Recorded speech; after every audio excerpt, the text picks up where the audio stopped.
Hello everyone, कैसे हैं आप लोग। Welcome to official channel of study UT education dedicated to mechanical engineering department. तो आप लोग कैसे हैं, फटाफट बताइए। आप लोग का सब सही चल रहा है, प्रिपरेशन वगैरह। और ये आप लोग का चल रहा था मैकेनिकल सीरीज फॉर एजेई के स्टूडेंट के लिए, चाहे आप सेंट्रल लेवल का तैयारी करो या फिर स्टेट लेवल का तैयारी करो। सेंट्रल में आपका एसएससी जेईई होगा, आरआरबी जेईई होगा, ये कुछ बड़े बड़े आपका एग्जामिनेशन है। इसके अलावा डीआरडीओ का भी जेईई आता है, इसरो का भी जेईई आता है। और अगर मैं स्टेट लेवल का बात करूँ तो सभी स्टेट के एजेई के विद्यार्थियों के लिए, जो अगर आप मैकेनिकल से हैं तो आपके लिए ये आपका ड्रीम बैच हो जाएगा, मास्टर वीडियो हो जाएगा। इसके अलावा कहीं जाने का जरूरत नहीं। अगर आपको न्यूमेरिकल में प्रॉब्लम है तो मैं आपको बेसिक से स्ट्रॉन्ग कर दूंगा, जीरो से लेकर हीरो तक आपको बना दूंगा, पूरा मैं क्लियर बताऊंगा। जैसे मैं न्यूमेरिकल सीरीज चला रहा हूं तो सबसे पहले मैं शुरू में थ्योरी भी बताता हूं 15-10 मिनट, ताकि आपका थ्योरी स्ट्रॉन्ग हो जाए। वैसा थ्योरी जो कि आपका न्यूमेरिकल में हेल्प करेगा, और फिर मैं न्यूमेरिकल में जाता हूं। तो ऐसे नहीं कि डायरेक्ट मैं न्यूमेरिकल में जाता हूं, राइट। ये आपका थर्ड लेक्चर हो जाएगा। हम लोग देख रहे हैं सब्जेक्ट वाइज, ये हम लोग अभी देख रहे हैं थर्मोडायनेमिक्स को। और थर्मोडायनेमिक्स में आपका 3 लेक्चर अभी तक आ चुका है। सबसे पहले हम लोग देखे थे बेसिक कॉन्सेप्ट के बारे में, फिर देखे थे आपका हीट एंड वर्क के बारे में, और फिर देखे थे फर्स्ट लॉ के बारे में। ये सब आपका हो गया। यानी कि देखो, हम लोग जो सब्जेक्ट वाइज ले रहे हैं जैसे थर्मोडायनेमिक्स, तो हम लोग टॉपिक वाइज भी क्लियर कर रहे हैं। बेसिक कॉन्सेप्ट का सिस्टम, सराउंडिंग, ये सबसे रिलेटेड हो जाता है। प्रेशर जो हो जाता है, एब्सोल्यूट प्रेशर, वैक्यूम प्रेशर, ठीक है, गेज प्रेशर, ये सबसे आपका कुछ न्यूमेरिकल आ जाता है। जो पीवी कोट एमआरटी हो जाता है, gas law, PV quote NRT और एमआरटी, वो सब के बीच में, यानी आर और आर बार के बीच में, यूनिवर्सल गैस कांस्टेंट और गैस कांस्टेंट के बीच में रिलेशन, इससे जो हम लोग बेसिक कांस्टेंट देखे थे। हीट एंड वर्क से रिलेटेड हम लोग न्यूमेरिकल देखे थे सेकंड वाले पार्ट में, और थर्ड वाले पार्ट में हम लोग देखे थे फर्स्ट लॉ से। आज हम लोग का 4th क्लास, आज हम लोग देखेंगे सेकंड लॉ ऑफ थर्मोडायनामिक्स से रिलेटेड जितनी न्यूमेरिकल होगा। शुरू में हम लोग देखेंगे थ्योरी, देन हम लोग जाएंगे एमसीक्यू, यानी कि न्यूमेरिकल एमसीक्यू में, राइट। एंड उससे पहले अगर आप चैनल को सब्सक्राइब नहीं किए तो फटाफट सब्सक्राइब कर दीजिए। अगर आप मैकेनिकल से और आपको जॉब लेना है तो इस चैनल को छोड़ के कहीं मत जाइए, आपको सारी चीज़ यहाँ पे मिल जाएगा फ्री ऑफ कॉस्ट में। एंड इसके अलावा अगर आपको परचेस करना full course for AJE preparation, आपका स्ट्रॉन्ग करना बेसिक कंप्लीट सिलेबस आपको अगर चाहिए तो उसका भी 2 कोर्स अवेलेबल है, और वो बहुत ही मिनिमम प्राइस में अवेलेबल है। इंडिया का सबसे मिनिमम प्राइस में हम लोग प्रोवाइड करते हैं, और कंटेंट आपका सेम रहता है गवर्नमेंट ऑफिसर के द्वारा, जो कि as a government Indian railway में है। और हमको पता है कि कैसे विद्यार्थी स्टूडेंट को क्वालिफाई करना, कौन कौन सा टॉपिक पूछा जाता है, तो आई नो बेटर। तो अगर आप चाहें तो परचेस कर सकते हैं बहुत ही मिनिमम प्राइस में। आपको परचेस कहीं और जाइएगा तो 20,000 से लेकर 30,000 तक पहुंच जाएगा पूरा कोर्स का। हम लोग 3 ईयर वैलिडिटी देते हैं, विद इन 2-3, बहुत ही कम फीस है। आपको अगर पता करना है तो आप डिस्क्रिप्शन में मेरा लिंक होगा, व्हाट्सअप नंबर, उसके बारे में पता कर सकते हो। उसमें आपका 300+ वीडियो मिलेगा, साथ ही कंप्लीट सिलेबस रहेगा, और 5,000 क्वेश्चन सोल्यूशन भी कराते हैं मैकेनिकल का subject wise, right.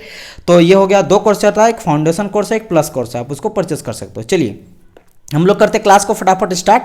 I hope so आपका टाइम वेस्ट नहीं किए होंगे हम, और अगर किए हैं तो आई एम सॉरी, बट थोड़ा बहुत इंट्रोडक्शन इज़ वेरी इंपॉर्टेंट, ताकि बहुत सारे स्टूडेंट जो नहीं जुड़ते हैं उनके लिए पता होना चाहिए। हम लोग देखने वाला है सेकंड लॉ ऑफ थर्मोडायनामिक्स के बारे में। तो पहले you should have to know the what is the difference between first law of thermodynamics and second law of thermodynamics. हम लोग इससे पहले फर्स्ट लॉ ऑफ थर्मोडायनामिक्स में क्या देखे थे भाई? हम लोग फर्स्ट लॉ ऑफ थर्मोडायनामिक्स से देखे थे कि डी क्यू, जब हम लोग हीट देते हैं किसी भी सिस्टम को तो वो D U plus del W, यानी कि वो वर्क में कन्वर्ट कर देता है। और साथ ही साथ इंटरनल एनर्जी इसलिए आता है क्योंकि उसमें कुछ ना जो है इनरिवर्सिबिलिटी होता है, जैसे फ्रिक्शन लॉसेस होता है, उस लॉसेस के चलते उसमें इंटरनल एनर्जी आ जाता है। हाँ, अगर साइक्लिक का बात करें तो del Q is equal to direct हो जाता है डेल डब्ल्यू। वाई? बिकॉज यहाँ से साइक्लिक और साइक्लिक रिवर्सिबल, मतलब कोई भी लॉसेस उसमें नहीं होता है, जो कि इसको हम लोग मानते हैं आइडियल। जैसे आप जो कार्नट साइकिल लेते हैं, कार्नट साइकिल एक आइडियल है, वो रियल लाइफ में एग्जिस्ट नहीं करता है, क्योंकि किसी भी चीज़ का एफिशिएंसी 100% नहीं हो सकता। बात समझ रहे हो ना? ये बोलने का मतलब है कि हम लोग 10 रुपये अगर दिए तो 10 का 10 ही हम लोग यूज़ कर दिए। नॉर्मली तो ऐसा नहीं होता है। अब 10 रुपये अगर मान लो केला खरीदो, बनाना खरीदे, तो क्या आप 10 रुपये का बनाना खा पाओगे? नहीं खा पाओगे, क्योंकि उस बनाना से जो आप केला खरीदो उसमें छिलका भी तो है, तो छिलका तो आप फेंकोगे ना। तो 10 नहीं, कुछ यूज करोगे, 8 रुपया यूज करोगे, 9 रुपया यूज करोगे, लॉसेस होता ही है। कोई भी चीज़ में आप देख लो, आप शर्ट ही खरीदो, कुछ भी खरीदो, तो आप मान लो 100 रुपये, आप कहीं मार्केट गए, 500 रुपया मार्केट गए, वहाँ से सामान खरीद के लाए, तो आप 500 रुपया पूरा यूज़ नहीं कर पाओगे, क्योंकि जो आप रेंट देते हो, आप जो गए कुछ फेयर देके गाड़ी में भाड़ा दिए, तो उस सब में लॉस हो जाता है। कुछ आप नाश्ते वगैरह किए, मेरा बात समझ रहे हैं ना, कि किसी भी चीज़ को 100% यूज नहीं कर सकते हैं। अगर हाँ उसको मान लिया आप आइडियल मान लो, तो हम लोग पता है कि कार्नट साइकिल को भगवान मानते हैं, आइडियल ही होता है तब जाके, यानी साइक्लिक प्रोसेस जो होता है वो रिवर्सिबल हम लोग मानते हैं। रिवर्सिबल करने का मतलब क्या है सर? जिसमें लॉसेस बिल्कुल नहीं होता, जो पहले था वो बाद था, ठीक है, साइक्लिक में। लेकिन ये आपका रियल लाइफ में एग्जिस्ट करता है, ये रियल लाइफ में एग्जिस्ट करता है, यानी कि जब हम लोग हीट देते हैं तो उसमें कुछ लॉसेस के चलते उसका आपका इंटरनल एनर्जी जनरेट होता है और साथ ही साथ मुझे वर्क डन मिलता है। और डेल और डी यू के बारे में कन्वर्ट बता चुके हैं। डेल क्यों लेते हैं? क्योंकि एग्जैक्ट डिफरेंशिएशन इसका नहीं कर सकते, ये पाथ फंक्शन है, इसका एग्जैक्ट डिफरेंशिएशन नहीं कर सकते, इसीलिए हम लोग डेल से दिखाते हैं। और डी यू क्या हो जाता है? ये इनिशियल और फाइनल पॉइंट पर डिपेंड करता है, ये पॉइंट फंक्शन होता है, इसलिए इसको हम लोग डिफरेंशिएशन कर सकते हैं, इसलिए डी लिख सकते हैं। यानी इसको लिख सकते हैं कि U2 माइनस U1 अगर डी यू रहा तो, और अगर ये मेरा W रहा तो W2 माइनस W1 नहीं लिख सकते क्योंकि पाथ फंक्शन है, पूरा का पूरा 1 से लेकर 2 तक जाएंगे तो ये पूरा पाथ पे डिपेंड करता है। लेकिन ये अगर वर्क है 1, वर्क 2 है। लेकिन यही अगर हम लोग दिखाएंगे पीवी डायग्राम में, पीवी डायग्राम में अगर हम लोग दिखाएंगे यू को, इंटरनल एनर्जी को, या फिर T2 को, ये T1 है और ये T2 टेम्परेचर है, लेट समझ लो अगर T इधर जा रहा है तो T तो पहले सॉरी मान लो P यहाँ पे देखेंगे T2 से ज़्यादा अच्छा रहेगा क्योंकि TS डायग्राम में T दिखाएंगे ना, पीवी डायग्राम टेम्परेचर कहाँ से आ जाएगा। लेट समझ लो इजी समझाने के लिए भी पीवी में P ले रहे हैं, ये P1 है और ये P2 है, तो ये हम लोग डायरेक्ट निकाल सकते हैं कि DU इक्वल टू हो जाएगा P2 माइनस P1। क्यों? क्योंकि ये पॉइंट फंक्शन इनिशियल फाइनल पे डिपेंड करता है, तो इसलिए D लिखते हैं, डेल लिखते हैं। समझ आ गया इतना सारा चीज़? ओके, तो हम लोग क्या देखने वाले हैं कि what is the difference between first law of thermodynamics and second law of thermodynamics. देखो फटाफट मैं बता देता हूँ, यहाँ पे बेसिकली तो न्यूमेरिकल बना रहे हैं बट इनिशियली सारी चीज़ बता होना चाहिए, क्योंकि मैं ये समझ के मार रहा हूँ कि आप लोगों को कुछ नहीं आता, बेसिक से स्ट्रॉन्ग कर रहे हैं और जो तेज हैं उनके लिए भी रिविजन हो रहा है। ठीक है, फर्स्ट लॉ में हम लोग देखते हैं कि एनर्जी कंजर्वेशन के बारे में करते हैं। क्या पढ़ते हैं हम लोग? कंजर्वेशन ऑफ एनर्जी, यानी एनर्जी को ना तो क्रिएट कर सकते हैं ना ही डिस्ट्रॉय कर सकते हैं, only one form of energy से दूसरे फॉर्म ऑफ एनर्जी में कन्वर्ट कर सकते हैं। जैसे आप खाना पीना खाएं, पूरा आपका बॉडी हो गया, आई मीन हेल्थ हो गया, आप गए काम करने के लिए, शाम तक थक गए, तो बोले सर हम तो बहुत सारा एनर्जी गेन किए थे सुबह में, अभी तो लॉस हो गया, तो एनर्जी तो डिस्ट्रॉय हुआ। डिस्ट्रॉय नहीं हुआ, आप काम भी तो किए, तो आप जो अपने अंदर जो एनर्जी है as a form of heat उसको कन्वर्ट किए, आपके वर्क डन में कन्वर्ट कर दिए, तो यहाँ पे चेंज किए। तो ये हम लोग पढ़ते हैं, यानी करने का मतलब क्या, इन दोनों के बीच में अगर यहाँ पे 10 था हीट एनर्जी आपका, तो वो कन्वर्ट कर दिया आप 10 आपके वर्क में। हाँ बोलेगे सर यहाँ पे कुछ इंटरनल जो आ जाता है फ्रिक्शन वगैरह लॉसेस आता है उसके चलते, तो आप ये लिख लो रियल में DU प्लस डेल W, मतलब अगर आप 10 रुपया दिए तो यहाँ पे, या फिर 10 अगर एनर्जी लगाए तो 8 एनर्जी का काम किए और 2 एनर्जी क्या हो गया, लॉस हो गया। तो यहाँ पे देखो 10 जितना था हमको, आप बाद में भी 10 मिला, तो यहाँ पे लॉसेस हुआ नहीं। सेकेंड लॉ में हम लोग पढ़ते हैं कि कितने तरह का थर्मोडायनामिक्स प्रोसेस है जो कि नेचर में अवेलेबल है और वो किस डायरेक्शन पे जा रहा है। ठीक है, जैसे यहाँ हम लोग पढ़ते हैं कि भाई हीट से वर्क में ट्रांसफर किए, कितना किए और किससे कौन कौन सा प्रोसेस होते हुए गया, आइसोथर्मल, आइसोबारिक, आइसोप्रेशर, आइसोकोरिक, एंट्रोपी, ये सारी चीज़ के बारे में नहीं पढ़ते हम लोग। यहाँ पे पढ़ते हैं कि कैसे किस प्रोसेस से होते हुए फ्लो करता है, ये हम लोग पढ़ते हैं किसमें, आपके सेकेंड लॉ थर्मोडायनामिक्स, यानी प्रोसेस पढ़ते हैं जो कि नेचर में एग्जिस्ट करता है। इसके अलावा हम लोग फर्स्ट लॉ में क्या पढ़ते हैं कि भाई जो आपका, ये तो मैं बता ही दिया हूँ कि कैसे हम लोग हीट से देखे वर्क में कन्वर्ट करते हैं। एंट्रोपी, इसके बारे में हम लोग पढ़ते हैं, एंट्रोपी का पढ़ते हैं किसमें, सेकंड लॉ ऑफ थर्मोडायनामिक्स। हम लोग देखते हैं कि the entropy of an isolated system never decreases, मतलब किसी भी सिस्टम का जो एंट्रोपी है, खासकर आइसोलेटेड सिस्टम का, उसका एंट्रोपी हमेशा इंक्रीज करता है, डिक्रीज नहीं करता। आप बोलेंगे सर एंट्रोपी क्या होता है, नेक्स्ट क्लास में हम लोग पढ़ेंगे, अब एक थोड़ा सा कॉन्सेप्ट बता दे रहे हैं। लेट समझ लो मेरा एक सॉलिड है, तो सॉलिड में क्या होता है, गैसेस का पार्टिकल बहुत ही आपका सामने रहता है, बहुत ही सटा हुआ रहता है और एक अरेंज फॉर्म में रहता है। जैसे बुक सेल्फ में आप बुक्स रहते हो, किताब रखते हो, तो एक फॉर्म में रहता है, सजा हुआ रहता है। इसलिए आपको बोला जाता है ना कि जो डायमंड है वो क्यों चमकता है, क्योंकि उसके जो अंदर मोलिक्यूल है एक सेट ऑफ फ्रेम में रहता है, सही सेट ऑफ फ्रेम में। लेकिन जब इसको हम लोग हीट देते हैं, इस सिस्टम मान लो सॉलिड में हीट दे दिए, तो ये कन्वर्ट किस में हो गया, सॉलिड फेज से हो गया लिक्विड फेज में कन्वर्ट हो जाएगा। किस में हो जाएगा, आपके लिक्विड फेज में कन्वर्ट हो गया। जैसे ये लिक्विड फेज में कन्वर्ट हुआ, इसके जो इंटरमोलिकुलर्स है ये ज़्यादा रैंडम हो जाएगा, यानी क्या हो जाएगा, थोड़ा सा मूव करने लगेगा, ज़्यादा मूव करने लगा। तो यहाँ पे आप देख रहे हैं कि यहाँ पे डिसऑर्डर आ गया, डिसऑर्डर आ गया।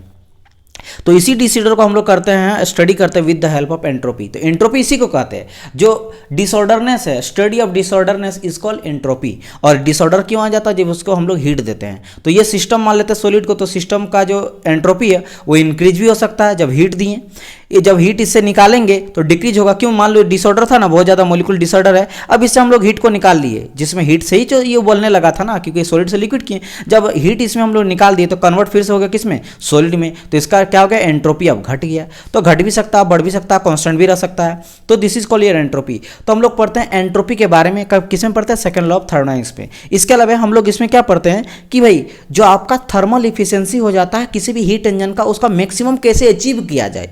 तो हम लोग क्या पढ़ते हैं, कैलकुलेट करते हैं थर्मल इफिशियंसी, शॉर्ट में लिख देते हैं thermal efficiency of an heat engine, of a लिख लो, ऑफ ए हीट इंजन। ठीक है, तो हम लोग यहाँ पे थर्मल एफिशिएंसी को इनकी स्टडी करते हैं या फिर कैलकुलेट करते हैं। एंट्रोपी को हम लोग कैलकुलेट करते हैं, प्रोसेस के बारे में स्टडी करते हैं, जबकि फर्स्ट लॉ में कंजर्वेशन ऑफ एनर्जी मोटा मोटी हम लोग स्टडी किए थे। ठीक है, और ये मेन है इसका। तो ये सारा चीज़ आप लोग को एज ए ओवरऑल आपको समझ में आ गया होगा। तो मैं सबसे पहले ये दिस मच को इंक्रीज सबको डिलीट कर देता हूँ, क्योंकि आपको नोट्स मिलना बहुत ही इंपॉर्टेंट है। तो इसको मैं हटा दिया। ओके, तो ये देखो इतना सारा चीज़ हम लोग सबसे पहले पढ़ेंगे, ये सारा चीज़ हम लोग पढ़ेंगे, देन यहाँ से मेरा न्यूमेरिकल यहाँ से देखिए स्टार्ट हो जाएगा। तो चलिए हम लोग फटाफट स्टार्ट करते हैं, और बहुत सारा चीज़ मुझे बताना आपको। ठीक है, चलो बाबू, तो हम लोग स्टार्ट करते हैं। नेक्स्ट तो हम लोग यहाँ पे देखने वाले हैं थर्मोडायनेमिक्स सेकंड लॉ के बारे में। तो ये चीज़ तो हमको पता चल गया सेकंड लॉ ऑफ थर्मोडायनेमिक्स क्या होता है, क्या पढ़ते हैं। इसके अलावा सेकंड लॉ ऑफ थर्मोडायनेमिक्स को हम लोग बोलते हैं एंट्रोपी लॉ भी, क्योंकि इसी से जनरेट हुआ, इसी से मेरा आया है एंट्रोपी कॉन्सेप्ट, जैसे मैंने कहा अभी। तो कभी कभी बोलता है कि second law of thermodynamics also known as तो एंट्रोपी लॉ। देखो यहाँ पे मैंने बताया है कि second law of TD is also known as entropy law, तो ये भी आपको जानना। इसके अलावा जो मेरा फर्स्ट लॉ होता है वो बताता है मेरा क्वांटिटिव लॉ के बारे में, जो सेकंड लॉ ऑफ थर्मोडायनेमिक्स होता है वो बताता है मेरा क्वालिटेटिव लॉ के बारे में। देखो यहाँ पे लिखे क्वांटिटिव और ये क्वालिटिव, कितना क्वालिटी कैसा उसका, कैसा प्रोसेस है, किस प्रोसेस से फॉलो करते हुए जा रहा है। और क्वांटिटिव के बारे में बताता है कौन है मेरा फर्स्ट लॉ ऑफ थर्मोडायनेमिक्स। और ये तो आपको पता ही है कि सेकंड लॉ में वर्क को हम लोग ट्रांसफर करते हैं हीट में, और वर्क जो होता है ये होता है मेरा हाई ग्रेड एनर्जी, और जो मेरा हीट होता है this is called your low grade energy. ये आपको मैं बता चुका, क्यों, क्योंकि हम लोग को वर्क जो हो जाता है इसको पूरी तरह से कन्वर्ट करते हैं मेरा वर्क में, लेकिन जो वर्क होता है इसको पूरी तरह से हीट में कन्वर्ट हम लोग नहीं कर सकते। आप बोलोगे हाउ सर, थोड़ा सा बता दीजिए प्लीज, तो मैं जरूर बता दूंगा। देखो बाबू, फर्स्ट लॉ ऑफ थर्मोडायनेमिक्स से क्या जाता है कि del Q is equal to D U plus del W. आप ही बताओ, ये अगर हम लोग 10 यूज किए हैं तो ये यहाँ से यहाँ तक 10 है, तो इन दोनों को मिला के 10 होना चाहिए। तो ऑब्वियसली है कि वर्क को तो पूरी 10 मिलेगा नहीं, इसके पास कम से कम 8 होगा या 9 होगा, और डी यू के पास 2 चल गया। तो अब क्या देख रहे हो कि जितना मेरा हीट यहाँ पे दिए थे 10, क्या हीट को वर्क में कन्वर्ट कर पाया, नहीं कर पाए। इसीलिए हम लोग क्या बोलते हैं इसको, लो ग्रेड एनर्जी। इसको बोलते हैं हम लोग क्या, लो ग्रेड एनर्जी। समझ आया, क्योंकि हीट पूरी तरह से वर्क में कन्वर्ट नहीं कर पाया, लेकिन वर्क चाहे तो मेरा पूरी तरह से हीट में कन्वर्ट कर सकता है, इसलिए हम लोग इसको बोलते हैं हाई ग्रेड एनर्जी। समझ आ गया। चलो, ये चीज़ आपको क्लियर हो गया होगा। मैं इसको इरेज कर देता हूँ। चलो, ये चीज़ हट गया। चलो आगे बढ़ते हैं। अब हम लोग देखते हैं कि क्या क्या चीज़ सर स्टडी करना पड़ता है सेकंड लॉ ऑफ थर्मोडायनेमिक्स में, वो हम लोग को फटाफट बता दीजिए। सबसे पहले हम लोग इसमें पढ़ेंगे थर्मल रिजर्वेयर के बारे में। ये क्या हो जाता है सर, थर्मल रिजर्वेयर क्या हो जाता है? देखो, थर्मल रिजर्वेयर हो जाता है एक लार्ज बॉडी जहाँ से हम लोग कितनों भी हीट को अगर लेंगे तो उसको कोई फर्क पड़ने वाला नहीं है, और अगर थोड़ा सा हीट हम लोग दे भी दिए, थोड़ा नहीं कितना हीट दिए तो नहीं फर्क पड़ेगा। समझ लो कि ये आपका समुद्र होता है, थर्मल रिजर्वेयर क्या हो जाता है, समुद्र हो जाता है।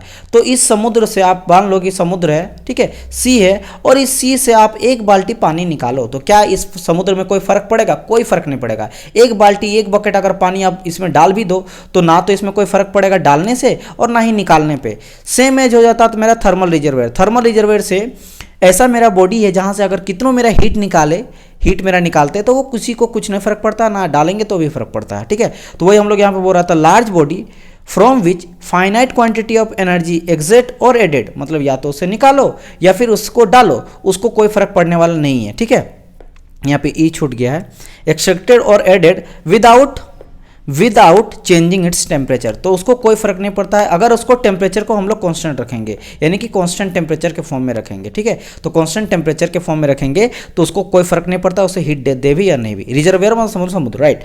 अब इसमें थर्मल रिजर्वेयर दो तरह का आ जाता है, first one is called source, second one is called sink. Source क्या हो जाता है, जहां से बॉडी मेरा हीट लेता है, और सिंक क्या होता है, जहां में से बॉडी मेरा काम करने के बाद हीट को छोड़ता है।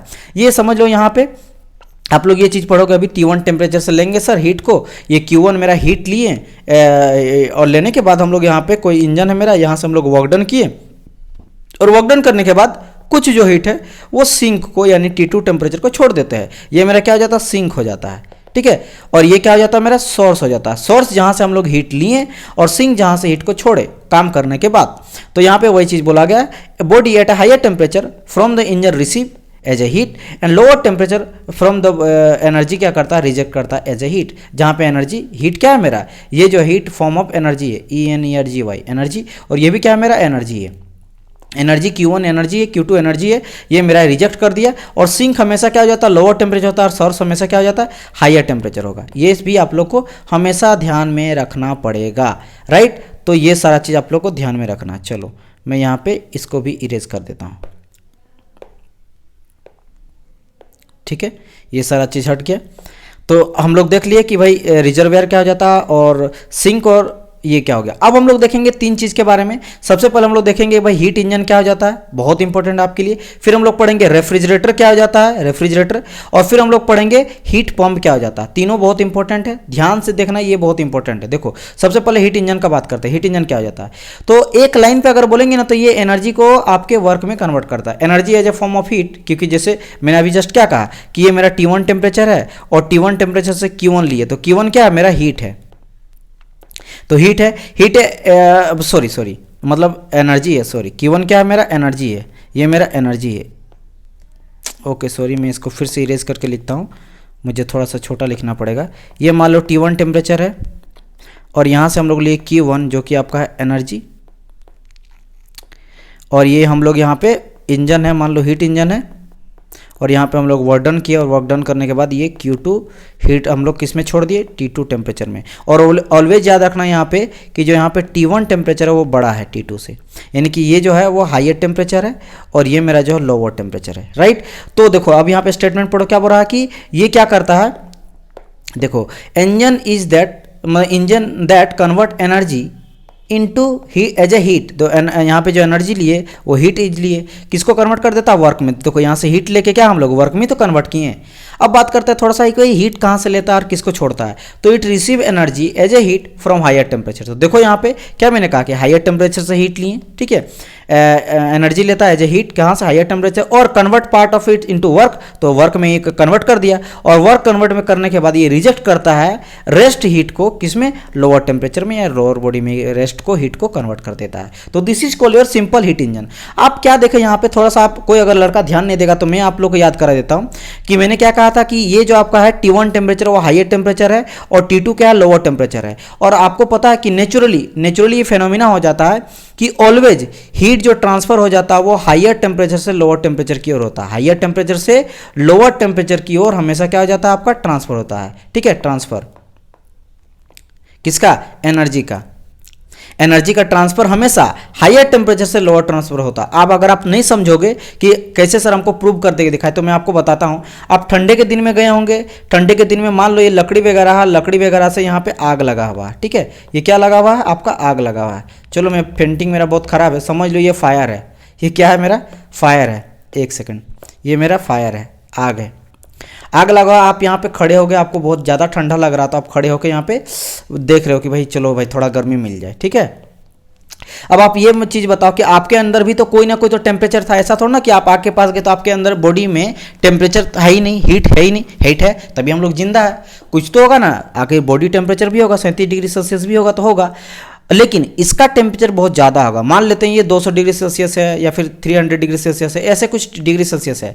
तो यहाँ पे आप क्या देख रहे हो कि आपसे हीट यहाँ नहीं जाता है, आपसे यहाँ से हीट नहीं जाता, जबकि इसका हीट यानी फायर का हीट, आग का हीट, लकड़ी का आग का हीट आपके यहाँ पे ट्रांसफर हो रहा है। ऐसा क्यों हो रहा है, क्योंकि ये T1 टेम्परेचर की तरफ बिहेव कर रहा है, ये T2 टेम्परेचर की तरफ, मतलब हायर टेम्परेचर से लोअर टेम्परेचर की ओर मेरा हीट जो है वो, या फिर हीट बोल दो या फिर एनर्जी बोलो, एनर्जी जो है वो ट्रांसफर हो रहा है as the form of as a heat के फॉर्म में एनर्जी मेरा हायर टेम्परेचर से लोअर टेम्परेचर की ओर जा रहा है। क्यों, क्योंकि ये मेरा नेचुरल फेनोमिना है। क्या ये मेरा नेचुरल, ये हमेशा होता है। लेकिन अगर हम लोग चाहेंगे ये वाला चीज़ को करना, ये पॉसिबल करा सकते हैं। अगर हम लोग कोई एक वर्क डन कराएं और हम चाहते हैं कि नहीं मेरा ही हीट जो है ना वो इस आग में ही जाना चाहिए, हायर टेम्परेचर के ही ट्रांसफर होना चाहिए, मतलब ये समझ लो कि आप जितना ठंडा लग रहा था ना, आप आग के पास गए और आपको ठंडा लगने लगा, क्योंकि आग का किया आपका हीट खींच लिया। तो ये पॉसिबल नहीं है, हाँ डायरेक्ट पॉसिबल नहीं है, क्योंकि हम लोग जब अभी पढ़ेंगे ना रेफ्रिजरेटर, तो रेफ्रिजरेटर में यही सेम चीज़ करते हैं। हमारे बॉडी में जैसे मान लो रूम के अंदर आपका रेफ्रिजरेटर है, तो रेफ्रिजरेटर के अंदर मेरा जैसे दूध रखते हैं, मिल्क वगैरह रखते हैं, कोल्ड आइसक्रीम रखते हैं, आपका फ्रूट्स रखते हैं, वेजिटेबल रखते हैं, और बाहर का टेम्परेचर मेरा क्या रहता है, ज़्यादा रहता है, हाई टेम्परेचर रहता है। और हम लोग क्या करते हैं, और मेरा घर के अंदर लोअर टेम्परेचर है, रेफ्रिजरेटर के अंदर लोअर है, लेकिन फिर भी ये लोअर टेम्परेचर को और लो करके और मेरा इन्वायरमेंट में हीट को छोड़ता है। तो क्या ऑपोजिटिव वाला काम कर रहा है ना, जिस तरह बॉडी में हम लोग का लोअर टेम्परेचर है, यहाँ पे रेफ्रिजरेटर लोअर टेम्परेचर है, और यहाँ पे जो सराउंडिंग है या फिर बाहर समझ लो घर के बाहर हायर टेम्परेचर, वहीं हीट को छोड़ रहे हैं। लेकिन यहाँ पे हम लोग एक्सटर्नल वर्क डन करते हैं, मतलब जहाँ पे हम लोग ये अभी जस्ट देखें कि आग से मेरे में हीट जा रहा है, तो यहाँ पे हीट इंजन की तरह मेरा बॉडी, यहाँ पे ये जो काम हो रहा है ना, ये हीट इंजन की तरह काम कर रहा है। कैसे कर रहा है, हीट इंजन की तरह काम, मतलब ये T1 टेम्परेचर में है आपका आग, ये समझ लो आग है, ठीक है। और हम लोग मान लो यहाँ पे क्या कर रहा है, यहाँ से हीट लेके और यहाँ पे मान लो यहाँ पे वर्क डन किया, और वर्क डन करके हम लोग गर्म हो गए, मेरा बॉडी है, मान लो ये मेरा बॉडी है, बॉडी मेरा गर्म हो गया, और लास्टली ये क्यू हीट को छोड़ दिया T2 टेम्परेचर, लोअर टेम्परेचर में। लेकिन यहाँ पे क्या कर रहे हैं हम लोग, इस टर्म पे क्या कर रहे हैं, यहाँ पे हम लोग जो है ये जो लोअर टेम्परेचर था T2, यहाँ से हम लोग हीट को लेके और यहाँ पे जो है हम लोग T1 टेम्परेचर में छोड़ रहे हैं हीट को। ये वो हम लोग कर रहे हैं, जस्ट अपोजिट कर रहे हैं। देखो यहाँ पे हम लोग पहले वाले में क्या किए, हायर टेम्परेचर से हम लोग हीट को लिए, लेकिन यहाँ पे लोअर टेम्परेचर से हीट को लेके और आपके T1 टेम्परेचर है, ये T1 टेम्परेचर है, ये हायर टेम्परेचर है, यहीं पे हीट को छोड़ रहा है। ये कब हो सकता है, जब हम लोग एक्सटर्नल वर्क डन करें, मतलब इसमें वर्क डन कराएं, यहाँ पे वर्क डन करा रहे हैं, लेकिन यहाँ से देखो वर्क डन हमको यहाँ से मिल रहा है, ये वर्क डन यहाँ करके दे रहा है, यहाँ पे करा रहे हैं, तब इसको बोलते हैं या तो रेफ्रिजरेटर बोल देते हैं या फिर इसको हम लोग पंप बोल देते हैं। तो पंप हो या रेफ्रिजरेटर हो, ये अपोजिट वर्क करता है किसके, आपके हीट इंजन से। तो ये दोनों देखेंगे हम लोग, राइट। तो चलो, तो ये मैं ओवरऑल आपको बता दिया। अब हम लोग फटाफट यहाँ पे देख लेते हैं। तो मैंने क्या कहा था कि हीट इंजन तो आपको नॉर्मली काम करता है, तो यहाँ पे क्या हो जाता है, हायर टेम्परेचर से लेता है और लोअर टेम्परेचर में छोड़ देता है। और इसका एग्जाम्पल क्या हो जाएगा, जैसे यहाँ पे पढ़ा था, देखो यहाँ से देख लो, फिर से मैं ग्रीन से आपको हाईलाइट से दिखा देता हूँ कि ये क्या करता है, receive energy from higher temperature, normally जो हायर टेम्परेचर से लेते हैं, और कन्वर्ट कर देता है वर्क में, उसके बाद रिजेक्ट कर देता है लोअर टेम्परेचर को। एग्जाम्पल अगर आप पढ़ना चाहोगे इसका, तो देख लो, थर्मल पावर प्लांट जो हो जाता है वो मेरा एग्जाम्पल हो जाता है आपके हीट इंजन का। जैसे सोर्स से हम लोग टेम्परेचर लिए और लेने के बाद हम लोग ये हीट इंजन लगा हुआ, यहाँ से वर्क डन हम लोग करके लोअर टेम्परेचर में छोड़ दिए, that is your heat engine. अब हम लोग देखेंगे रेफ्रिजरेटर के बारे में, जो अपोजिट वर्क करता है। रेफ्रिजरेटर मेरा कैसा काम करता है, यहाँ पे देखो, refrigerator is a device which absorb energy as a heat from the lower temperature. देखो यहाँ पे बात कर रहा है, लोअर टेम्परेचर से मेरा लेता है एनर्जी को एज ए हीट के, जबकि हम लोग अभी जस्ट पढ़े थे हीट इंजन में क्या करता है कि receive energy from a higher temperature, यहाँ हायर टेम्परेचर से एनर्जी को ले रहा है, जबकि यहाँ पे हीट देखो absorb energy as a heat from the lower temperature से लेता, मतलब ये कुछ इस तरह का काम कर रहा है। रेफ्रिजरेटर रहेगा ना, तो ये लोअर टेम्परेचर है, लोअर डायरेक्ट लिख देते, यहाँ से मेरा हीट को ले रहा है, और हीट लेने के बाद ये मेरा कहाँ छोड़ रहा है, T1 टेम्परेचर में छोड़ रहा है। यानी इन्वायरमेंट ज़्यादा गर्म है, बाहर वाला जो आपका गली मोहल्ला है वहाँ पे ज़्यादा गर्म रहता है, तो वहाँ पे हीट को छोड़ रहा, ताकि ये आपका कोल्ड रहे, यहाँ पे कोल्ड रहे, क्योंकि यहीं पे आप रखे हो मिल्क रखे हो, यहीं पे आप रखे हो फ्रूट वगैरह रखे हो, तो ये सबको ठंडा रखने के लिए। या फिर आप समझ लो कि आपका एसी है, एसी भी समझ लो कि रूम में एसी भी लगा है, एसी को रूम कब ठंडा रहेगा, जब उसको और ठंडा बनाएंगे। जैसे मान लो 20 डिग्री सेल्सियस है, अब किसी आदमी को और गर्म लग रहा, वो बोला नहीं भाई इसको कम करो, हमको 16 डिग्री सेल्सियस में दो, यानी कि इसका टेम्परेचर जो है ना 4 डिग्री और घटा के आप किस में भेज दो, बाहर भेज दो। तो हम लोग जस्ट अपोजिट, यानी कि यहाँ पे क्या करना पड़ेगा, एक्सटर्नल वर्क करना पड़ेगा, तो यहाँ पे हम लोग वर्क डन कराते हैं। बात समझ में आया, तो यही करता है। तो यहाँ पे पढ़ लेते हैं, body and reject energy as a heat to the higher temperature, higher temperature में क्या कर देता है, रिजेक्ट कर देता है। आगे यहाँ पे क्या बोल रखा था, work is perform on the device, कब, जब मेरा इसमें काम करता था। देखो मैंने इसीलिए W यहाँ पे लिखा है, यहाँ वर्क डन कर रहा है, लेकिन हीट पंप में क्या हो जाता है, वर्क डन मुझे मिलता है। देखो यहाँ पे वर्क डन मुझे मिल रहा है, रिसीव कर रहे हैं हम लोग वर्क, और यहाँ पे वर्क डन कर रहा है, सिस्टम पे वर्क कर रहा है, ठीक है, ओके। तो ऑब्जेक्टिव क्या पढ़े, ऑब्जेक्टिव इसका हमको क्या रिजल्ट मिला भाई, रेफ्रिजरेटर का। तो objective of this device is to maintain a body at a lower temperature, मतलब ताकि बॉडी मेरा जो है वो लोअर टेम्परेचर काम करे। बॉडी मीन्स हम लोग रूम का बात करें, या फिर उस रेफ्रिजरेटर के अंदर के सिस्टम का, जहाँ पे हम लोग मिल्क रखे हैं, फ्रूट वगैरह रखे हैं, या फिर पूरा रूम को अगर कर रहा है जैसे ऐसी, तो पूरा रूम हो गया आपका सिस्टम या device, okay. Usually its use atmosphere as a higher temperature reservoir. तो मैंने कहा एटमॉस्फेयर को अधिकतर में हायर टेम्परेचर लेते हैं बाहर का, ठीक है, रूम से बाहर आपका एटमॉस्फेयर हो गया। चलो अब हीट पंप पर देख लेते। देखो हीट पंप भी सेम करता है काम। अगर आप फिर अब मैं आपको बताऊंगा कि भाई इन दोनों में डिफरेंस क्या है, पहले देख लो, है ना। चलो यहाँ पे क्या बोल रखा है कि heat pump is a cyclic operating device which absorb energy from a lower temperature, वही वाला चीज लोअर टेम्परेचर से लेगा, and reject energy as a higher temperature, मतलब यही सेम काम करेगा, हीट पंप भी रहा तो ये सेम काम करेगा, यहाँ से हीट लेगा, यानी ये लोअर टेम्परेचर से हीट लेगा, लोअर टेम्परेचर से लेगा हीट, और ये छोड़ेगा कहाँ पे, हायर टेम्परेचर में हीट को छोड़ता है, T2 टेम्परेचर को छोड़ता है। तो यहाँ पे मुझे क्या करना पड़ेगा, वर्क डन इस सिस्टम पे कराना पड़ेगा। बात समझ में आया। और इसका भी ऑब्जेक्टिव क्या आ जाता है, the objective of the system device is to reject energy as a heat to the higher temperature reservoir. अब मैं यहाँ पे आपको ये चीज़ बताऊंगा कि भाई तो सर अंतर क्या होता है रेफ्रिजरेटर में और हीट पंप में। देखो अंतर सिर्फ खेला थोड़ा सा है यहाँ पे, आप इस चीज़ को समझना। देखो यहाँ पे जब हम लोग रेफ्रिजरेटर का काम करेंगे तो मेरा जो रिक्वायर्ड होता है कि भाई मुझे रिक्वायर्ड क्या चाहिए, तो मेरा रिक्वायर्ड ये होता है, ये चाहिए मुझे, ये चाहिए दिस वन, मतलब हमको Q1 चाहिए। इसका कहने का मतलब है क्या है कि हमको अभी Q1 चाहिए, ये मांगता है मेरे को। क्यों? क्योंकि हमको करना है रूम को ठंडा या फिर फ्रिज को ठंडा। तो जितना मेरा हीट निकलेगा, मतलब यहाँ पे डिजायर इफेक्ट जो हो जाता है, ठीक है, डिजायर इफेक्ट का बात हम कर रहे हैं कि डिजायर इफेक्ट मतलब जो हमको चाहिए वो मेरा Q1 है। जब मैं थर्मल COP आपको बताऊंगा तब मैं आपको बताऊंगा कि यहाँ पे Q1 अपन T1/T2 आता कैसे आता है। तो यहाँ पे डिजायर इफेक्ट क्या चाहिए हमको, यहाँ पे Q1 चाहिए, ये चाहिए क्योंकि हमको ज़्यादा हीट को निकालना है। लेकिन जब हम लोग हीट पंप का बात करेंगे तो हीट पंप में क्या आ जाता है, मेरा डिजायर इफेक्ट चेंज आ जाता है। तब हमको चाहिए दिस मच, ये वाला चीज़, ये मुझे चाहिए, मतलब ये डिजायर इफेक्ट आ जाता है। मतलब अब हमको रूम में हीट लाना है। यानी कि देखो रेफ्रिजरेटर कब यूज़ करेंगे, आप ही बोलो। गर्मी का दिन में करेंगे, समर में हम लोग करते हैं, समर में करते हैं। तो गर्मी के दिन में हमको क्या जाता है, रूम को ठंडा रखना, मतलब हीट को निकालना है। तो यहाँ हम लोग काम कर रहे हैं गर्मी के दिन में। गर्मी के दिन में क्या कर रहे हैं हम लोग, या फिर समर में मुझे हीट को बाहर निकालना है, तो मुझे डिजायर इफेक्ट ये वाला चाहिए। लेकिन यही अगर हम लोग बात करेंगे हीट पंप का, तो ये समझ लो कि रूम हीटर है। ये क्या क्या है, मेरा रूम हीटर है, रूम हीटर। मतलब अब हमको क्या करना है, यही काम हो रहा है, लेकिन अब हमको गर्म करना है रूम को। यानी कि ये कोल्ड दिन का बात कर रहा है, कोल्ड में बात कर रहा है, या फिर ये समझ लो विंटर का बात हो रहा है। तो विंटर में अब हमको रूम को गर्म करना, मतलब ये कितना निकाल रहा है मुझे नहीं पता है। मेरा अब रूम, पहले रूम ये था, पहले आपका रूम ये था, मान लो ऐसी काम कर रहा है, तो पहले आपका रूम था T2, यानी ये आपका है। यहाँ से जितना रूम से आप हीट निकाल रहे हो उतना आपका ज़्यादा ठंडा हो रहा है, तो आपको ज़्यादा ठंडा महसूस हो रहा है, गर्मी का दिन है। लेकिन जैसे अब हमको कन्वर्ट इसको हटा के अगर हम लोग बात करेंगे, किस केस में हम लोग ये वाला बात किए, थोड़ा सा बैक हम जाते हैं, सॉरी यहाँ पे हम काटे इसको, मैं आपको कुछ बताना चाह रहा हूँ, ठीक है, एक सेकंड। हाँ ठीक है, ये मैंने क्या कहा कि जितना हम निकालेंगे तो हम ये क्या क्या कर रहे हैं, यहाँ पे रेफ्रिजरेटर मेरा काम कर रहा है, रेफ्रिजरेटर। तो रेफ्रिजरेटर जब काम कर रहा है इट मीन्स हमको रूम को ठंडा रखना है। ठंडा रखने के लिए हम गर्मी का दिन बात कर रहे हैं और हीट को निकाल रहा है, तो यहाँ पे मेरा डिजायर इफेक्ट Q1 है। लेकिन जब हम लोग बात करते हैं हीट पंप का, तो यहाँ पे डिजायर इफेक्ट मेरा हो जाता है Q2। क्यों? क्योंकि अब हमको रूम को, ये मेरा रूम हो गया, अब रूम को हमको गर्म करना है, क्योंकि ये अब कौन सा दिन आ गया, ठंडा का दिन आ गया है। और ठंडा का दिन में मुझे रूम को गर्म करना है। ठीक, क्या करना हमको, गर्म करना हो। गर्म करने के लिए जितना मेरा रूम में हीट आएगा वो इंपॉर्टेंट है। तो अभी के लिए डिजायर इफेक्ट मेरा क्या हो गया, Q2 हो गया मेरा डिजायर इफेक्ट। तो ये दोनों में अंतर होता है, डिजायर इफेक्ट जो हो जाता है चेंज आ जाता है। रेफ्रिजरेटर में डिजायर इफेक्ट मेरा आ जाता है Q1 और हीट पंप में डिजायर इफेक्ट मेरा आ जाता है Q2। बाकी नीचे में मेरा Q2 - Q1 आ जाता है, जो मैं आगे बताऊंगा। तो ये चीज़ समझ गए होंगे। आई होप सो मैं जो बताना चाह रहा हूँ वो आप लोगों को पूरा क्लियर होगा, क्योंकि वो आप लोग के लिए समझना ज़्यादा इंपॉर्टेंट है। ठीक है, अब हम लोग बात करते हैं सेकंड लॉ ऑफ थर्मोडायनेमिक्स का। हम लोग सारा चीज़ देख लिए जो हम लोग पढ़ेंगे। अब हम लोग सेकंड लॉ ऑफ थर्मोडायनेमिक्स से रिलेटेड स्टेटमेंट देख लेते हैं जो आप लोग को बोला जाता है।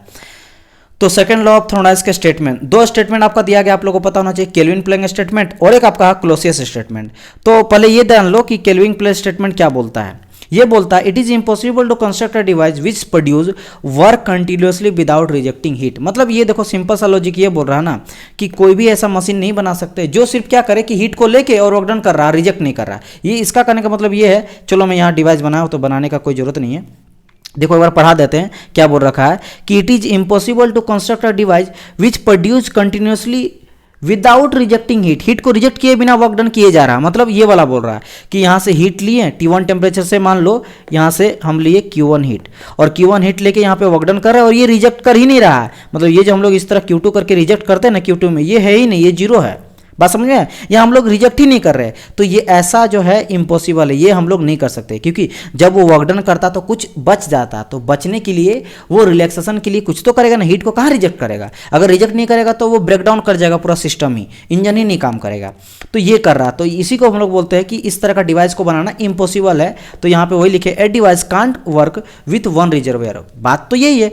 और हम लोग बोल सकते हैं कि भाई ऐसा डिवाइस बना हम लोग नहीं सकते जो सिर्फ एक रिजर्वेयर में काम करे, मतलब जैसे हायर टेम्परेचर, सिर्फ हायर और लोअर है ही नहीं, ये भी काम नहीं कर सकते। या फिर दूसरा ये भी बोल सकते हो कि इफिशिएंसी कांट भी 100, वही बात कर रहा है ना कि ये आपका क्या है Q1 है, और मान लो Q1 10 लिए, जैसे मैंने कहा था आपका Q लिए और ये वर्कडन में कन्वर्ट कर देते हैं, ठीक है। और वर्कडन में कन्वर्ट कर यहाँ पे इंटरनल एनर्जी भी आ जाता है कुछ, तो ये 10 लिए तो 8 था, ये 2 था। यहाँ पे क्या बोल रहा कि ये चीज़ है ही नहीं, ठीक है, ये 10 का 10 हम लोग कर दिए, तो वही बात है, ये अगर 10 है तो ये वर्कडन भी मुझे कितना मिल जाएगा, 10 मिल जाएगा, और ये पॉसिबल नहीं है। इट मीन्स क्या कि इफिशिएंसी मेरा कितना निकल गया, 100%।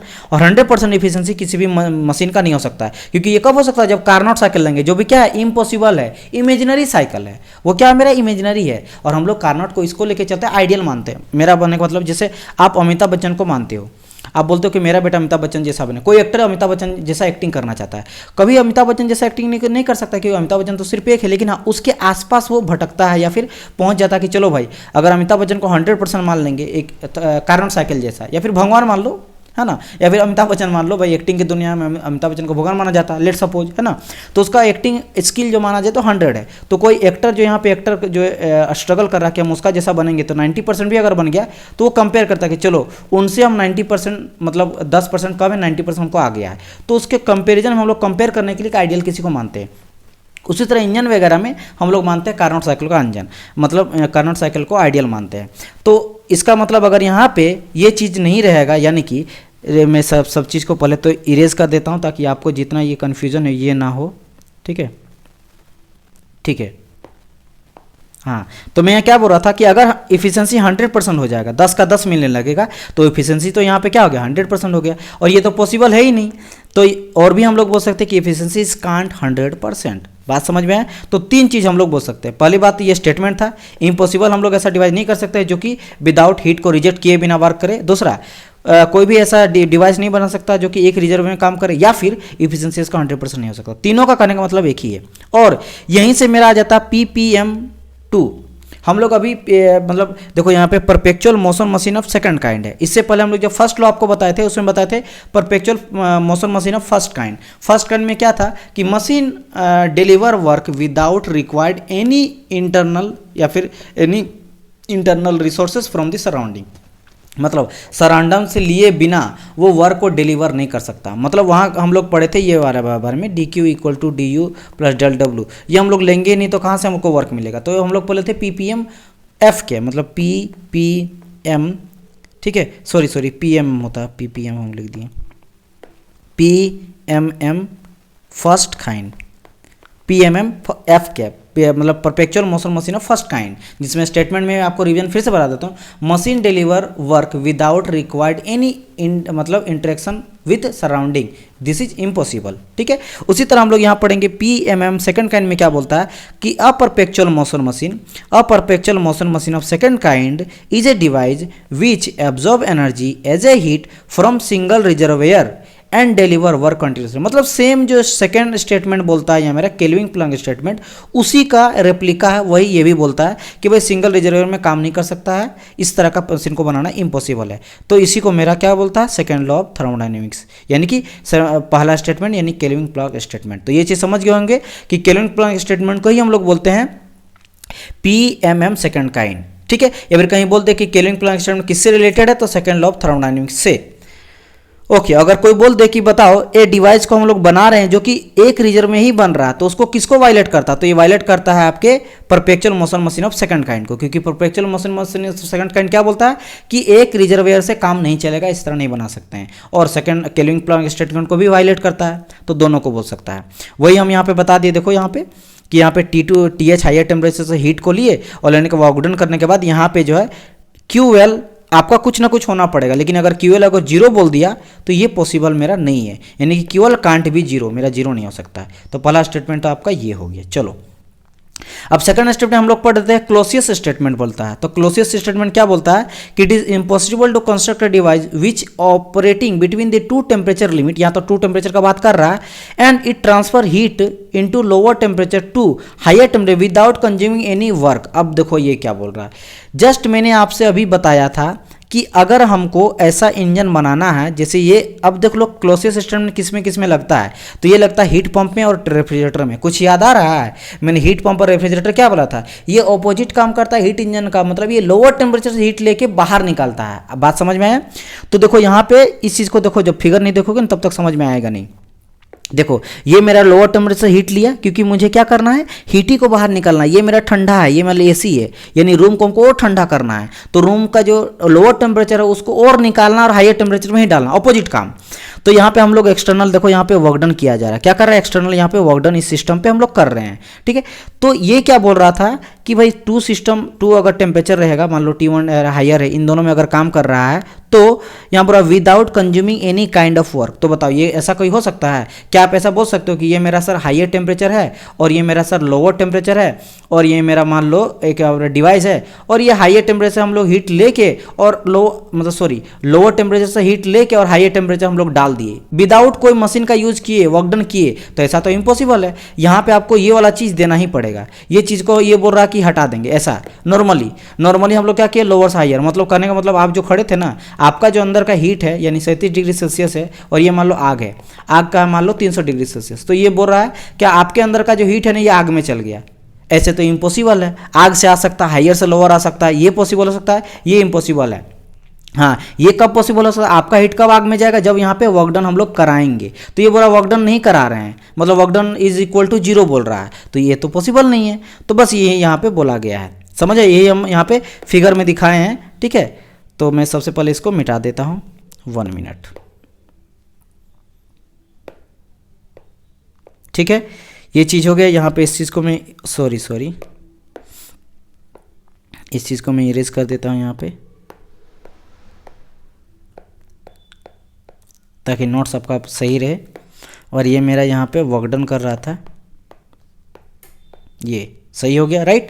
तो यहाँ पे क्या कर रहा है कि वर्क डन मेरा 0 होगा, तो वर्क डन मेरा 0 नहीं हो सकता, कुछ ना कुछ वर्क मेरा करेगा। मतलब करने का मतलब ये बोल रहा है कि हायर है और ये लोअर है, लोअर से हम लोग हीट लेके हायर में छोड़ दिए और यहाँ कोई वर्क डन हो ही नहीं रहा, ये वर्क डन है ही नहीं, कुछ भी नहीं है ये। तो ये ऐसा नहीं, इम्पॉसिबल, इस तरह का डिवाइस हम लोग बना नहीं सकते हैं। और ये किस पे लागू करेगा आपको पता है, जस्ट मैंने कहा आपके हीट पंप में और रेफ्रिजरेटर में, क्योंकि दोनों में जस्ट मैंने आपको बताया था कि यही वाला चीज़ मेरा लागू होता है, तो दोनों के लिए मेरा वैलिड है, समझ आया, ओके। और ये बेस्ट किस पे आपका, या फिर ये भी बोल सकता है, आपको क्वेश्चन देगा कि हीट पंप और रेफ्रिजरेटर किस पे बेस्ड है, तो ये बेस्ड होता है on the statement of Clausius statement, समझ आया। चलो अब हम लोग थोड़ा सा देख लेते हैं 4 चीज़ के बारे में, यहाँ पे डिफरेंस देखेंगे। मैं आपको शॉर्ट करके एक बार दिखा देता हूँ। यहाँ हम लोग देखेंगे सबसे पहले रेफ्रिजरेटर के बारे में, फिर देखेंगे हीट पंप के बारे में, फिर देखेंगे कार्नोट साइकिल के बारे में, फिर देखेंगे हीट इंजन के बारे में। हीट इंजन वैसे तो आपका हीट पंप और रेफ्रिजरेटर एक ही काम करता है, but what is the difference क्या था कि एक का हमको डिजायर इफेक्ट खाली अलग था। और कार्नोट साइकिल देखेंगे जो मतलब समझ लो गॉड जी है ना, एफिशिएंसी इसका 100% है। और एक देखेंगे हीट इंजन जो नॉर्मली वर्क करता है। तो चलो 1 बाय 1 करके देखते हैं। सबसे पहले हम लोग बात करते हैं रेफ्रिजरेटर का। तो क्या यहाँ पे देखेंगे, यहाँ पे मैं हाइलाइटर का यूज़ करूँगा, ठीक है, ताकि आप लोग को समझ आए कि क्या क्या मैं बता रहा हूँ। ग्रीन सिलेक्ट कर लेता हूँ, ग्रीन नहीं सिलेक्ट करता, कुछ अलग मैं सिलेक्ट कर देता हूँ, लाइक आपका ये वाला चीज़, ठीक है। देखो रेफ्रिजरेटर, इसका काम क्या रहता है, it is use to maintain the lower temperature then atmosphere. आपको बताए थे हीट को बाहर निकालना रहता है, एटमॉस्फेयर से हमेशा हमको ठंडा रखना है, बात है, ओके। और इसमें कैसे मैंने कहा था कि हीट हम लोग लोअर टेम्परेचर से ले, जैसे मैंने देखो यहाँ पे कितना अच्छा आप लोग को बताया हुआ है, ये आप लोग को घर समझ लो। तो घर से हमको हीट लिए और हीट लेके वर्क डन कुछ कराना पड़ा, क्योंकि भाई लोअर से हायर में जा रहे हैं, ये मेरा लोअर है, ठीक है, और ये मेरा हायर है, तो लोअर से हायर ऐसे कुछ करके जा रहे हैं, लोअर से हायर में जा रहे हैं, तो वर्क डन कराना पड़ेगा। तो वर्क डन करा के हीट में हम लोग बाहर निकाल रहे हैं, बाहर भेज रहे हैं, ठीक है, ओके। और ये तो आपको पता होना चाहिए कि ऑलवेज यहाँ पे T1 टेम्परेचर बड़ा है T2 से, ये भी आपको पता है, ओके। और ये कब काम करता है रेफ्रिजरेटर, गर्मियों के दिनों में, तभी हम लोग बाहर कर रहे हैं। तो यहाँ पे हम लोग देख रहे हैं कि भाई वर्क डन कितना कर रहा है। तो Q2 सबसे पहले क्या लिया, यहाँ से वर्क लिया, ये यहाँ से रिसीव किया, रिसीव करने के बाद ये साथ में और क्या रिसीव कर रहा है, वर्क, क्योंकि दो चीज़ यहाँ पे रिसीव कर रहा है। आप लोग ध्यान में देखोगे तो एक तो ये रिसीव अंदर इस सिस्टम के अंदर, ये रेफ्रिजरेटर मान लो ब्लैक से देखो, ब्लैक से दिखा रही है, ये मेरा क्या है, रेफ्रिजरेटर है, ये मेरा सिस्टम है, ये मेरा इंजन है। इंजन में क्या क्या हम लोग इनपुट क्या क्या दे रहे हैं, तो सर एक Q2 इनपुट दे रहे हैं और एक आपका W इनपुट दे रहे हैं। तो इनपुट यहाँ पे दो चीज़ है, तो यहाँ पे लिखे हैं Q2 प्लस W, दो इनपुट दिए। आउटपुट हमको क्या मिला सर, तो आउटपुट यहाँ पे देखो मैं दिखा रहा हूँ ग्रीन से, आउटपुट हमको मिला Q1, एक ही चीज़ हमको आउट मिला Q2, तो यहाँ पे लिख सकते हैं ये वाला चीज़ हुआ। तो यहाँ पे अगर हम लोग वर्क निकालेंगे तो क्या हो जाएगा, Q2 उधर ले जाएंगे, यानी वर्क इक्वल टू हो जाएगा Q1 माइनस Q2। और मुझे COP, यानी COP का फुल फॉर्म होता है कोफिशिएंट ऑफ परफॉर्मेंस, यानी कि उस इंजन का आपका परफॉर्मेंस कितना हो रहा है, कितना वो काम करके मुझे दे रहा है, इफेक्ट उससे क्या मिल रहा है। तो कोफिशिएंट ऑफ परफॉर्मेंस होता है desire effect upon heat input. तो डिजायर इफेक्ट क्या हो जाता है, डिजायर इफेक्ट हमको क्या मिल रहा है, इफेक्ट हमको मिल रहा है दिस मच, हमको ये वाला इफेक्ट चाहिए। मैंने आपको बताया था ना, इफेक्ट क्या होता है सर कि घर को हमको ठंडा निकालना है। तो ये बाहर में, ये देखो ये बाहर में हीट को दे रहा है, बाहर हीट छोड़ रहा है, ये हमको पता नहीं, मतलब कितना छोड़े, हमको क्या लेना देना, हमको ये लेना देना है कितना ये हीट को निकाल रहा है मेरा T2, यानी ये घर।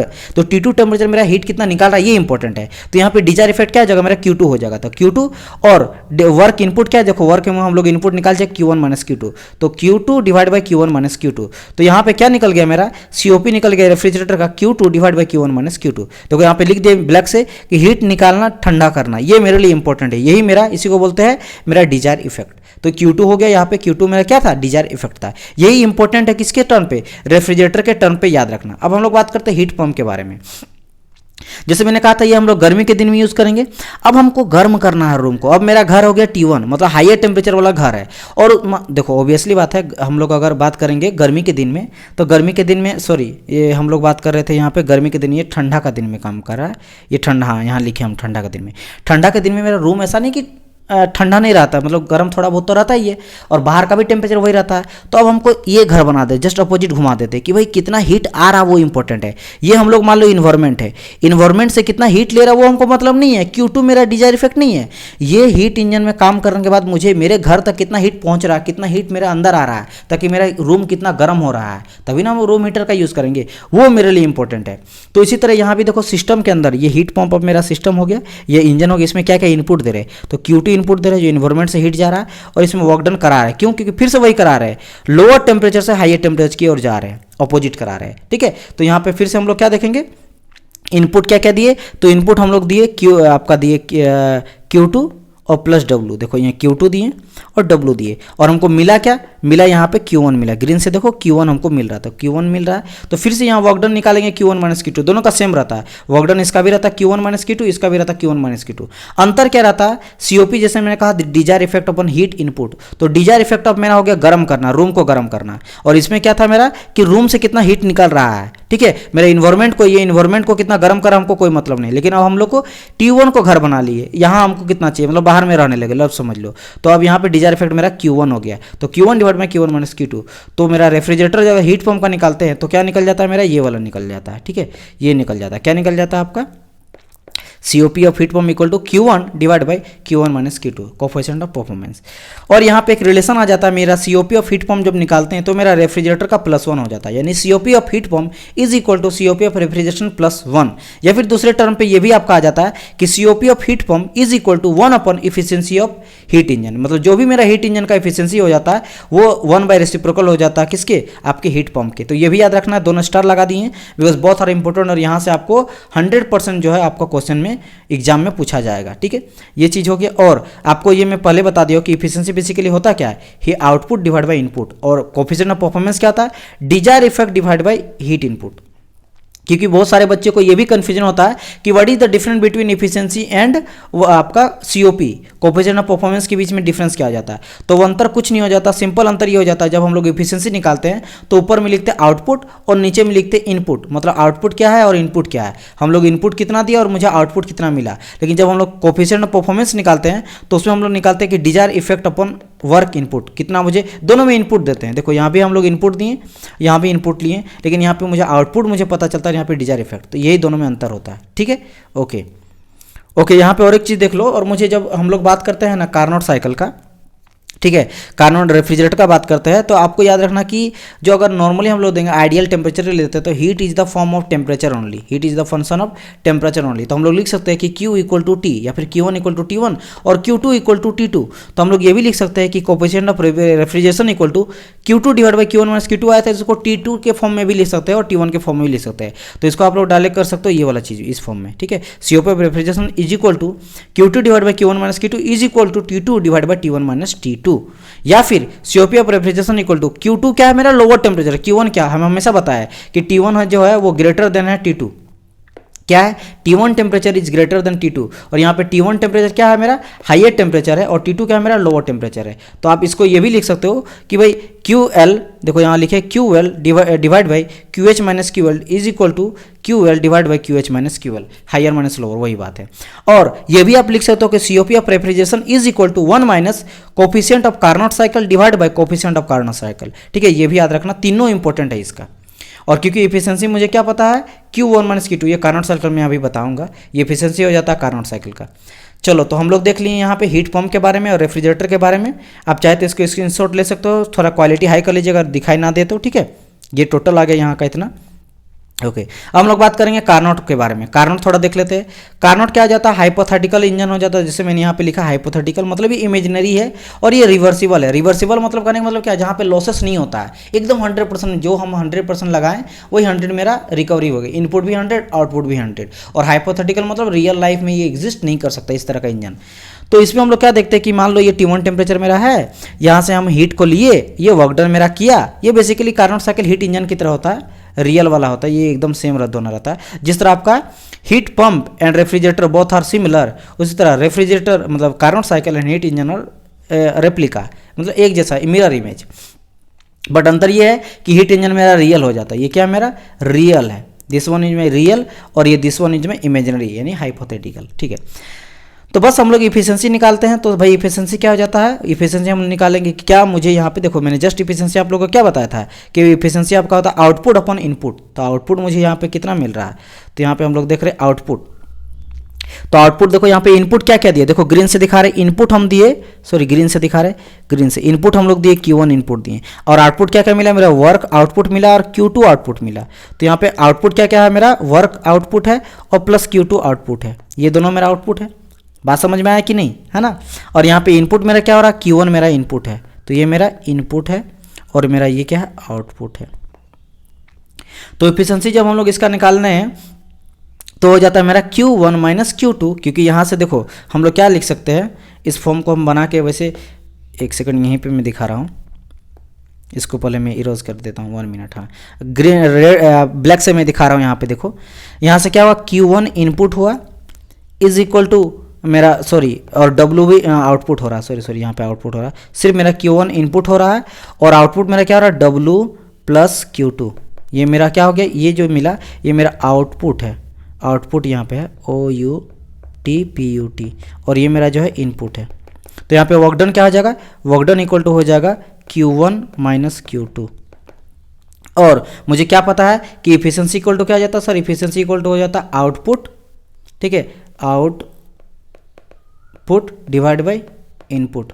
तो आउटपुट मुझे क्या मिला, ये मिला work this one Q1 minus Q2। तो यहाँ पे Q1 माइनस Q2 पुट कर दिए और इनपुट मेरा क्या है, इनपुट तो सिर्फ मेरा Q1 ही हो रहा है तो Q1 पुट कर दिए। और हम लोग यहाँ पे क्या कर सकते हैं, Q1 एक तरफ से कट जाएगा तो 1 बचेगा, तो 1 माइनस Q2 बाई Q1। और या फिर लिख सकते हो 1 माइनस Q2 बेसिकली क्या रिजेक्ट हो रहा है, मतलब यहाँ पे हीट क्या आ रहा है रिजेक्ट, यानी कि 1 minus heat reject divide by heat input. तो यहाँ पे हीट इनपुट Q1 था, हीट इनपुट, ठीक है, ओके। और यहाँ पे बेसिकली Q जो हम लोग Q बात करें वो हीट है, हीट, और heat is the form of Q Dallas लिख सकते हैं, टेम्परेचर इंटू इंट्रोपी मतलब Q जो है वो मेरा हीट है और चेंज इन इंट्रोपी मेरा कितना चेंज हो रहा है, ये Q1 के लिए और Q2 के लिए Q2 into Dallas change in temperature, Dallas मतलब S2 माइनस S1, ठीक है। और यहाँ पे Q1 Q2 और T2 के बाद T2, ठीक है। और इस तरह फिर से यहाँ से लिख सकते हैं कि भाई जो मेरा इफिशियंसी हो जाता है उसको हम लोग अगर टेम्परेचर के फॉर्म में लिखे, एंड हम लोग को पता है आइडियल फॉर्म में क्या हो जाता है, heat is the function of temperature only.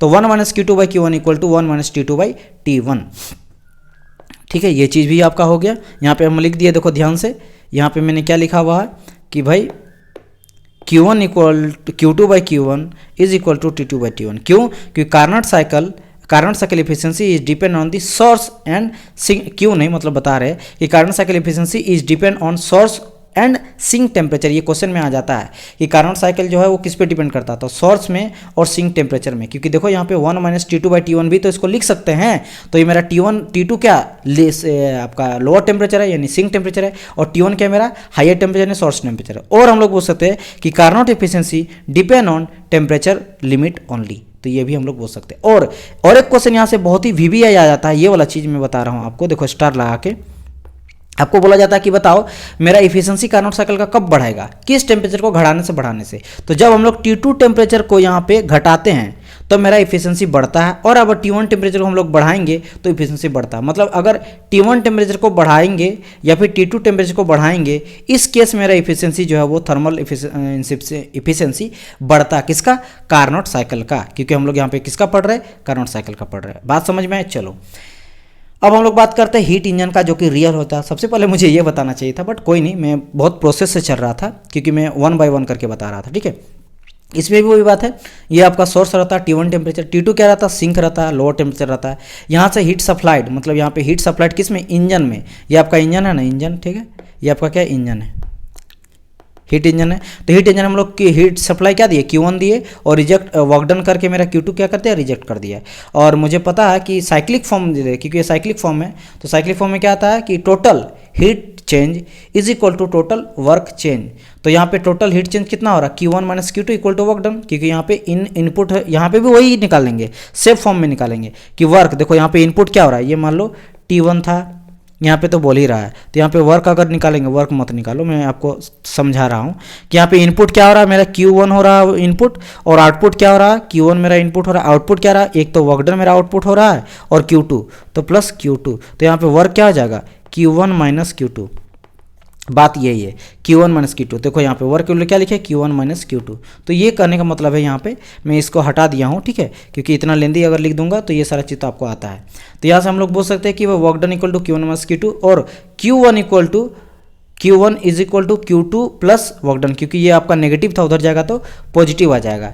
And आपको पता है एफिशिएंसी क्या हो जाता है, आपका आउटपुट अपन इनपुट होता है। आउटपुट क्या है मिल रहा है मुझे, आउटपुट मिला वर्क डन, तो वर्क डन, और वर्क डन में क्या रहा, Q1 माइनस Q2, क्योंकि जस्ट अभी हम लोग दिखा, देखो ये लिखा है वर्क डन, आउटपुट में वर्क डन मिल रहा है, वर्क डन में Q1 माइनस Q2, और इनपुट हम लोग क्या दे रहे हैं, Q1 दे रहे हैं ओनली इनपुट, तो Q1। तो एफिशिएंसी हमको क्या मिला, Q1 minus Q2 divide by Q1, या फिर बोल सकते हैं 1 माइनस Q2 बाई Q1। देखो कार्नोट का क्या निकला था मेरा efficiency, same 1 minus Q2 by Q1 यहाँ भी, और यहाँ पे भी क्या निकला 1 minus Q2 by Q1। But वो ये क्या है मेरा, ये मेरा रियल है, जैसे मैंने कहा था, ये हीट इंजन है, वो मेरा क्या आइडियल है।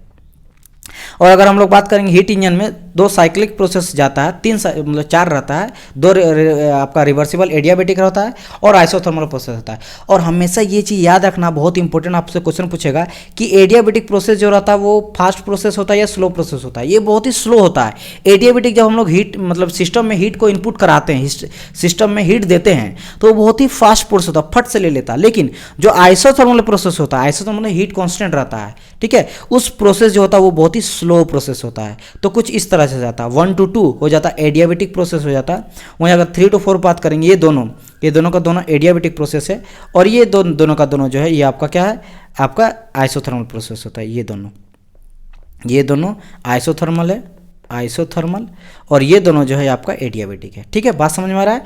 ये चीज़ है कौन कौन सा, देखो जैसे रेड से हम दिखा रहे हैं कि आइसोथर्मल वाला, ये आपका आइसोथर्मल प्रोसेस है, और ये भी आपका आइसोथर्मल प्रोसेस है, और जो आपका ब्लैक से है वो आपका एडियाबेटिक है। ये दोनों आपका एडियाबेटिक है। एक में एडियाबेटिक हीट एडिशन हो जाता है, एक में आपका रिडक्शन हो जाता है। देखो यहाँ पे वैसे मैं लिख दिया हूँ सारा चीज़ को। देखो 1 to 2 जो हो रहा है, यहाँ से 1 to 2 जो हो रहा है, यहाँ पे हम लोग क्या देख रहे हैं, रिवर्सिबल आइसोथर्मल हीट एडिशन। तो यहाँ पे हम लोग हीट को एडिशन करते हैं। यहाँ पे क्या करते हैं, हीट मेरा एडिशन हो रहा है। इसके बाद सेकंड वाला पढ़ेंगे 2 से 3 जब जा रहा है ये वाला प्रोसेस, तो यहाँ पे क्या करें, एडियाबेटिक, यहाँ पे एक्सपेंशन हो रहा है, यहाँ पे एक्सपेंड कर रहा है, यानी वॉल्यूम वगैरह बढ़ रहा है। आप देख भी रहे हो यहाँ पे पीवी है, तो पीवी में यहाँ पे क्या देख रहे हो कि यहाँ पे V1 पहले इतना था और अभी V2 इतना हो गया, तो V1 यहाँ से लेकर यहाँ तक चल गया, तो यहाँ पे वॉल्यूम इंक्रीज कर गया, तो यहाँ पे क्या रहा है, एक्सपेंड कर रहा है, तो आइसोथर्मल एक्सपेंशन हो रहा है। इसका 3 to 4 जब जा रहा है तो आइसोथर्मल हीट रिजेक्शन है, यहाँ पे हीट रिजेक्शन है। देखो यहाँ पे 3 to 4 जा रहा है, इस प्रोसेस का बात करें ग्रीन से, देखो यहाँ से ज़्यादा हीट रिजेक्शन क्यों हो रहा है, क्योंकि देखो पहले मेरा प्रेशर इतना था, प्रेशर इतना घट गया, तो ये जो यहाँ पे मेरा बढ़ा प्रेशर, तो प्रेशर बढ़ने के पीछे क्या है, मेरा हीट यहाँ पे रिजेक्ट हुआ है। और साथ ही साथ लास्ट में मेरा आ जाता क्या, 4 to 1 मेरा एडियाबेटिक कंप्रेशन है, 4 to 1 मेरा एडियाबेटिक कंप्रेशन है, 4 to 1 एडियाबेटिक कंप्रेशन है, क्योंकि यहाँ पे क्या हो रहा है, 4 to 1 प्रेशर में बहुत ज़्यादा क्या हो रहा है, इंक्रीमेंट हो रहा है कंप्रेशन के चलते, कंप्रेस कर रहा है, ठीक है। कंप्रेस करेगा तो प्रेशर बढ़ जाता है ना। आप किसी सिलेंडर में मान लो ये मेरा आपका सिलेंडर है और सिलेंडर में पहले इतना गैस है, अब इसको कंप्रेस करके हम लोग इतना कर देंगे, इतना कर दिए, तो जैसे हम लोग यहाँ पे कंप्रेशन करेंगे तो प्रेशर इसका बढ़ जाएगा, क्योंकि बहुत ज़्यादा हम लोग लोड दे रहे हैं ना। यहाँ पहले इतना प्रेशर था, अब यहाँ पे और ज़्यादा प्रेशर बढ़ गया, तो प्रेशर यहाँ पे इंक्रीज कर जाता है, ठीक है। प्रेशर इंक्रीज कर जाता है जब हम लोग कंप्रेस करते हैं, तो कंप्रेसर में प्रेशर इंक्रीज कर जाता है। और अगर इसका टीएस डायग्राम देखेंगे तो एकदम पूरी तरह से एक रेक्टेंगुलर टाइप से रहता है, 1 to 2, 2 से 3, 3 से 4, 4 से 1। ये आपका 1 to 2 क्या दिखा रहा है, ये सीरियल लाइन है, इट मीन्स यहाँ पे टेम्परेचर कॉन्स्टेंट है, क्योंकि देखो यहाँ पे टेम्परेचर है, 2 आपका टेम्परेचर कांस्टेंट है, यदि आइसोथर्मल है। और यहाँ पे क्या दिखा रहा है, ये दोनों चीज़ क्या दिखा रहा है, ये दिखा रहा है आपका एंट्रोपी कांस्टेंट, यानी एडियाबेटिक। आपको पता है कि एडियाबेटिक को हम लोग आइसेंट्रोपिक भी बोलता है, आइसेंट्रोपिक मीन्स एंट्रोपी कांस्टेंट, ठीक है। एडियाबेटिक यानी कि हीट कांस्टेंट, जहाँ पे हीट का ट्रांसफर नहीं होता वहाँ पे एंट्रोपी भी कांस्टेंट रहता है। तो ये सारा चीज़ आपका हो गया टोटल थ्योरीज। नाउ हम लोग जाएंगे यहाँ पे क्वेश्चन को लगाएंगे, थर्म आपका जो भी न्यूमेरिकल है। तो आई होप सो कि ये सारी चीज़ आप लोग नोट डाउन किए होंगे, जितना मेहनत से मैं बताया हूँ वो सब चीज़ को आप लोग लिखोगे, ठीक है। यहाँ पे देखो, यहाँ पे लिख दिए हैं हीट इंजन का एफिशिएंसी जो होता है Q1 minus Q2 divide by Q1, या फिर T1 minus Q2 divide by T1। और यहाँ पे ये भी तो आप कर सकते हो कि भाई Q1 है divide by Q1 minus Q2 divide by Q1, तो यहाँ पे Q1 कट गया, तो मेरा एफिशिएंसी क्या निकला हीट इंजन का, यह आ गया 1 minus Q2 divide by Q1, या फिर 1 minus T2 divide by T1, तो ये भी आप लिख सकते हैं, ठीक है। चलो चलते हैं हम लोग न्यूमेरिकल की ओर 1 बाई 1 करके, अब हम लोग देखेंगे न्यूमेरिकल, राइट। ओके, तो सबसे पहले क्वेश्चन क्या बोलता है आप पढ़िएगा, और मैं 2-3 स्टेटमेंट रखा हूँ कि आप लोग को समझ में आया कि नहीं जितना मैं बताया, ठीक है। जैसे बोला पहला क्वेश्चन है हीट इंजन, क्या बोल रखा है, हीट इंजन क्या है भाई। तो ऑप्शन में आपको सिलेक्ट करना है कि ए होगा, बी होगा, सी होगा, डी होगा। तो पहले बोला है ए नंबर में is a energy conserving device. तो क्या ये एनर्जी कंजर्विंग डिवाइस है, आप बताइए। तो बिल्कुल है, क्यों, क्योंकि ये हीट एनर्जी को कन्वर्ट करता है वर्क में, तो इट्स अ करेक्ट स्टेटमेंट, तो ये तो होगा। बी नंबर में बोलते हैं it's primary objective is to convert energy available in the most disorganize form into the energy which is in the organize form.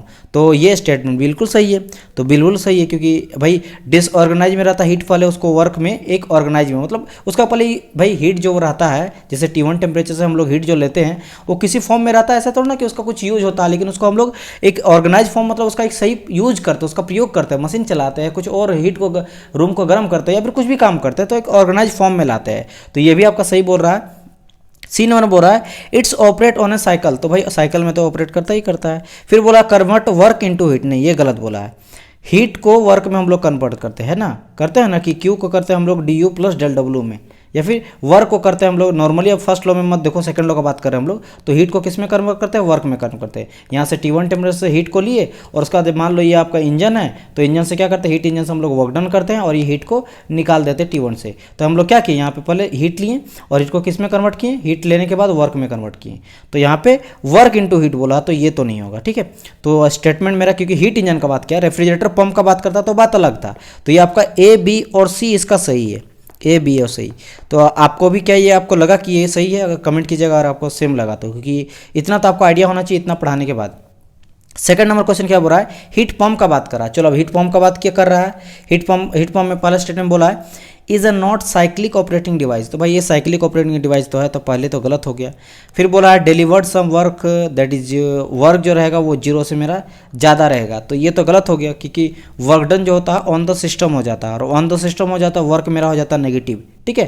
क्योंकि वर्क हम लोग क्या देखे थे, हीट पंप में ऐसा कुछ रहता है कि ये T1 टेम्परेचर है, और मान लो ये मेरा T2 टेम्परेचर है हायर में, और ये मेरा हीट पंप है, और यहाँ हम लोग क्या करते हैं, इससे हीट लेते हैं।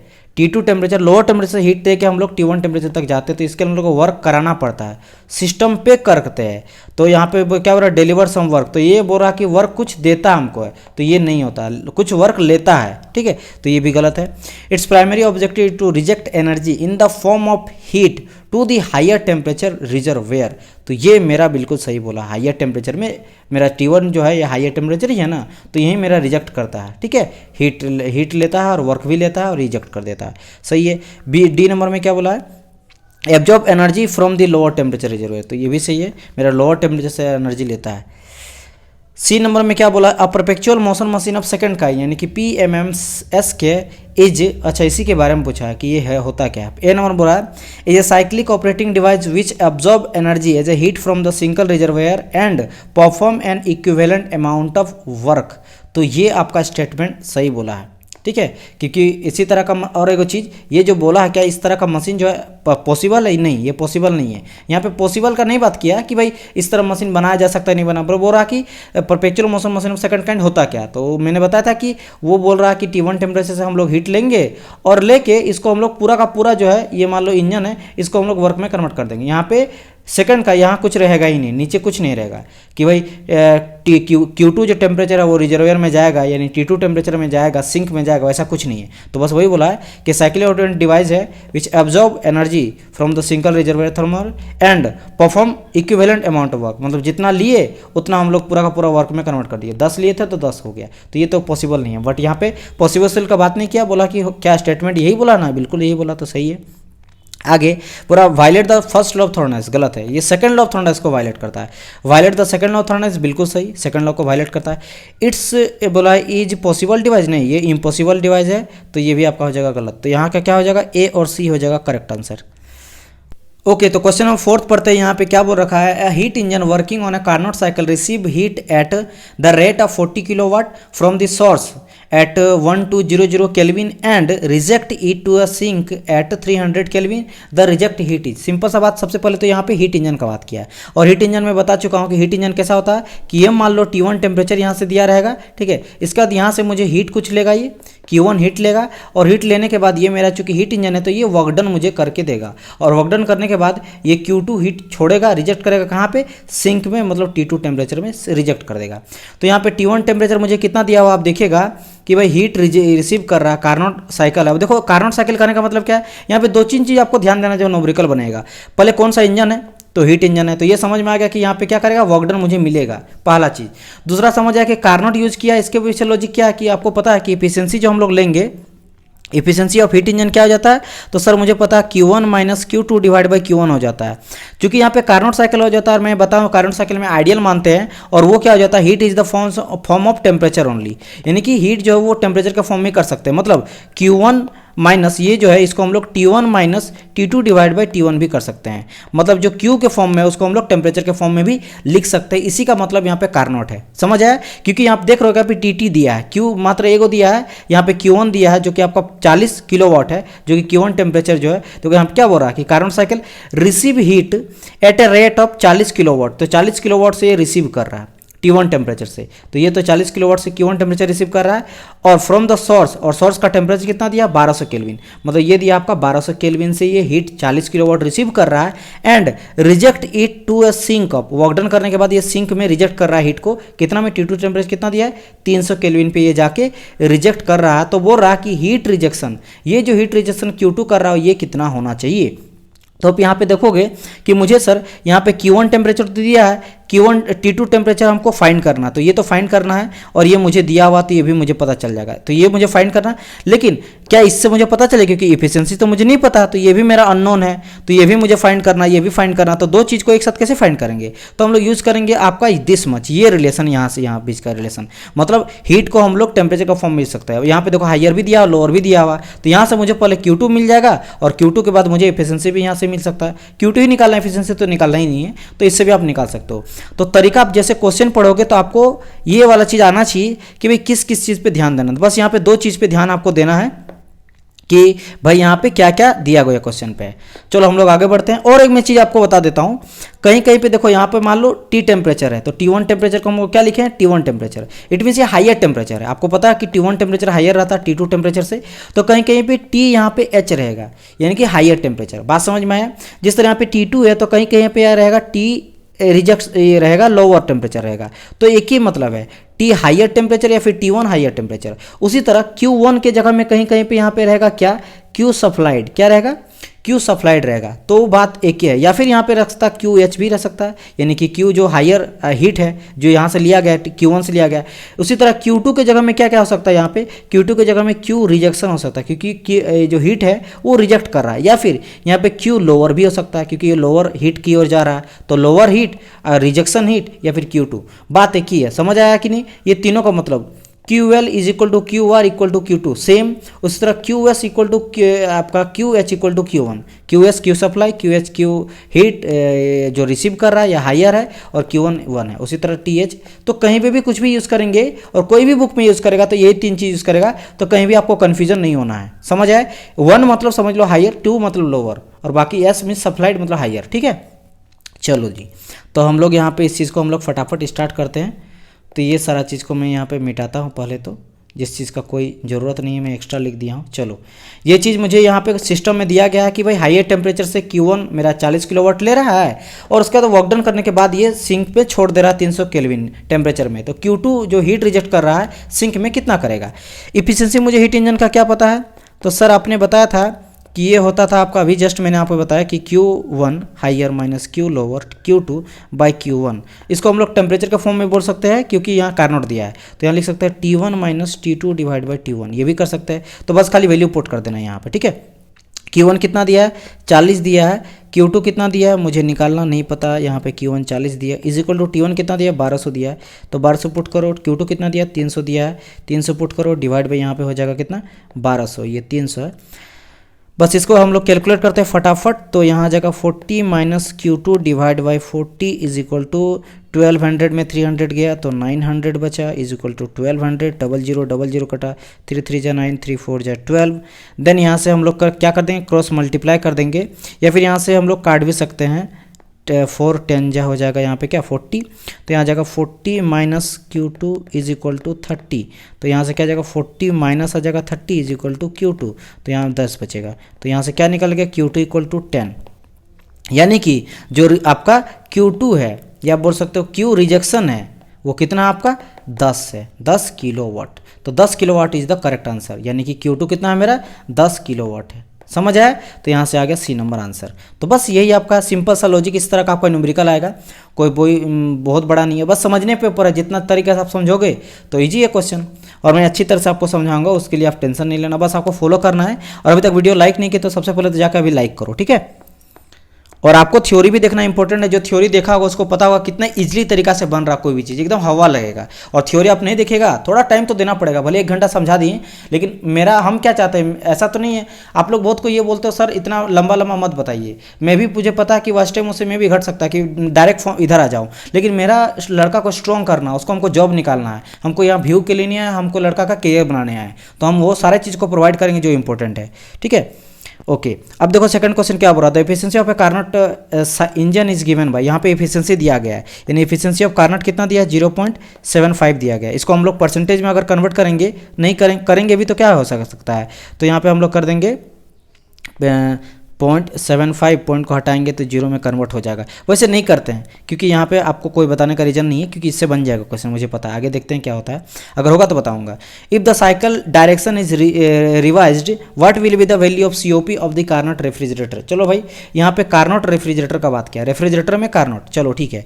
तो पहले COP क्या आ जाता है रेफ्रिजरेशन का, मैं बता चुका हूँ आपको। COP ऑफ रेफ्रिजरेशन हो जाता है 1 minus efficiency of Carnot engine divide by 1 efficiency of Carnot engine. ये भी फॉर्मूला में पहले आपको बता चुका हूँ, ये चीज़ हो जाता है। तो कुछ नहीं यहाँ पे वैल्यू पुट करना, क्योंकि यहाँ पे कुछ है ही नहीं था, इसीलिए मैं कुछ नहीं किया, ठीक है। तो 1 माइनस यहाँ करेंगे, डायरेक्ट करेंगे 0.75 और डिवाइड कर देंगे 0.75, बस यहाँ से आंसर आ जाएगा।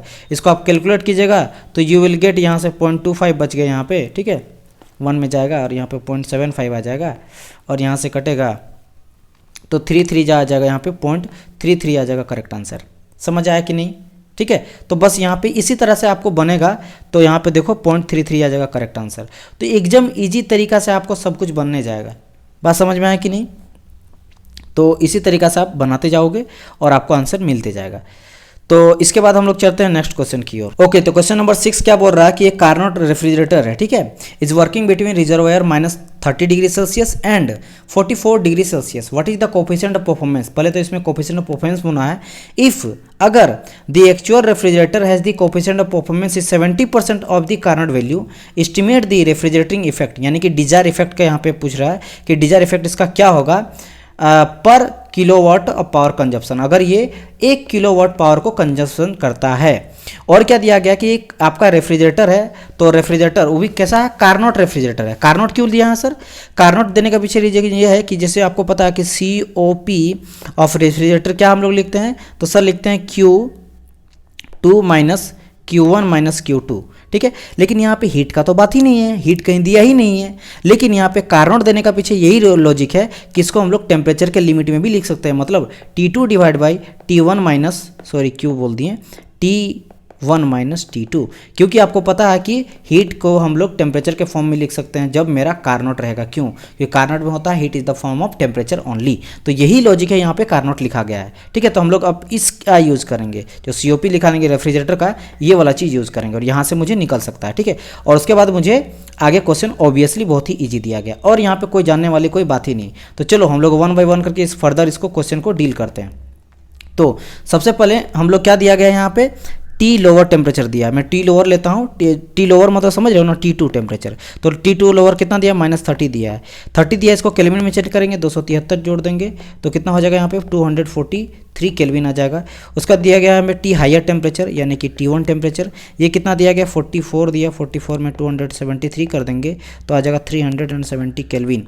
तो मुझे T higher and T lower मिल गया, दैट्स इट। अब हमको निकालना है कि भाई COP जो कि हम लोग निकाल रहे हैं रेफ्रिजरेटर का, ठीक है, कितना हो जाएगा, कार्नोट के बेसिस पे बोल रहा है, ठीक है, कार्नोट।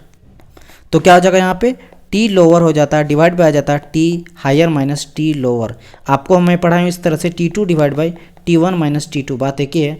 T2 कितना दिया गया मेरा, ये दिया गया है 243 डिवाइड बाई टी हायर है 317 माइनस 243। आप इसको कैलकुलेट कीजिएगा तो आपको मिलेगा 3.28, कितना मिलेगा 3.28 मिल जाएगा। ये आपका COP मिल गया, क्या मिल गया, COP मिल गया, किसका, कार्नोट का COP मिल गया। चलो अब आगे मेरा क्या दिया गया है कि वर्क में जब कितना सप्लाइड कर रहे हैं, वर्क सप्लाइड यहाँ पे बोला गया था शुरू में ही पर केजी, यानी कि 1 हम लोग क्या कर रहे हैं, किलोवाट हम लोग सप्लाई कर रहे हैं, ठीक है, 1 किलोवाट हम लोग सप्लाई कर रहे हैं, वर्क सप्लाई, ओके।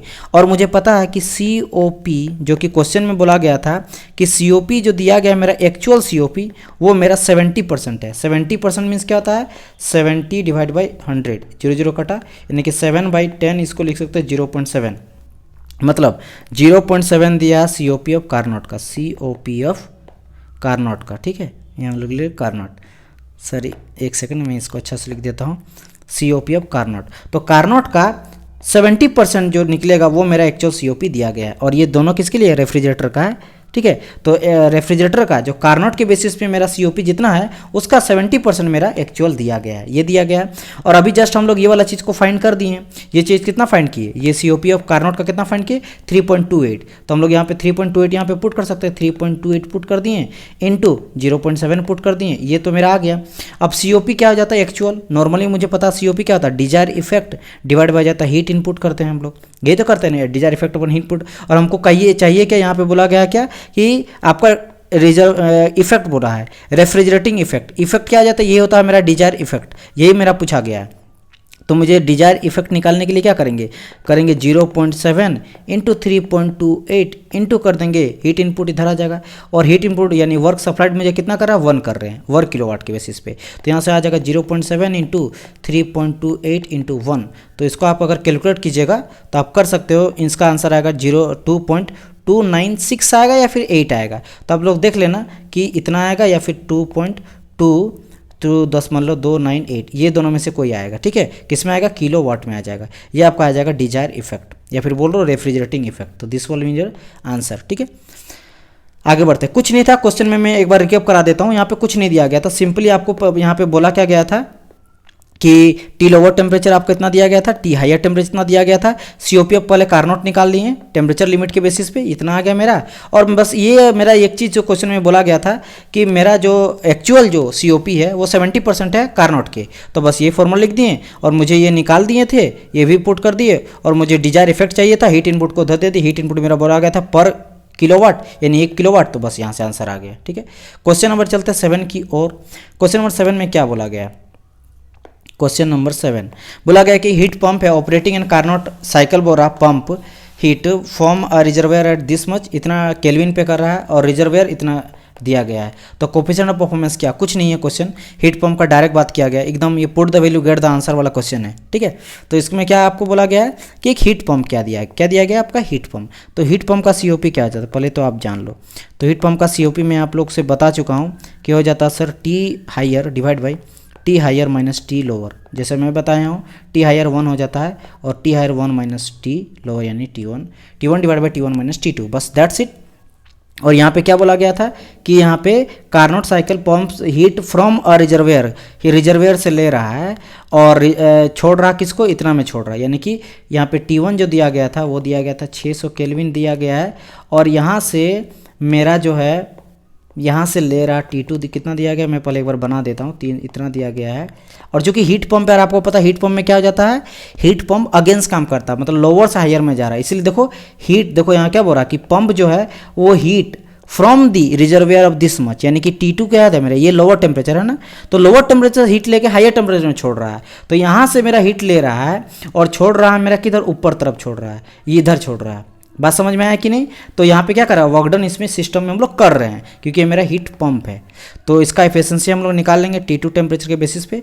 तो टी हायर कितना दिया है मेरा, 600 दिया है, और टी इन दोनों के बीच में डिफरेंस कितना हो जाएगा, तो मेरा 600 माइनस 300 करेंगे तो 600 और यहाँ आ जाएगा 300, तो ये काटेंगे तो 2 आ गया, तो यहाँ से कोई था ही नहीं, क्वेश्चन कुछ नहीं था। अब देखो हम बताएं समझाने के लिए, आप क्या करते डायरेक्ट हीट पंप जैसे देखते कि टेम्परेचर लिमिट दिया गया, आप डायरेक्ट सीओपी निकालते, भाई सीओपी कितना दिया गया है, तो सीओपी मुझे पता है कि T1 divide by T1 minus T2 है, तो 600 डिवाइड बाई 300 करते, काटते 2 आ जाता आंसर, आंसर 2 आ गया, कुछ नहीं था क्वेश्चन पे। ठीक है, बस आपको पकड़ना था कि हीट पंप है या फिर हीट इंजन है। देखो जैसे इस क्वेश्चन में देखो 8 नंबर में क्या बोला गया, Carnot engine receiving heat at 400 Kelvin has an efficiency 25%, the COP of the Carnot refrigerator working between the same temperature limit is, कितना हो जाएगा।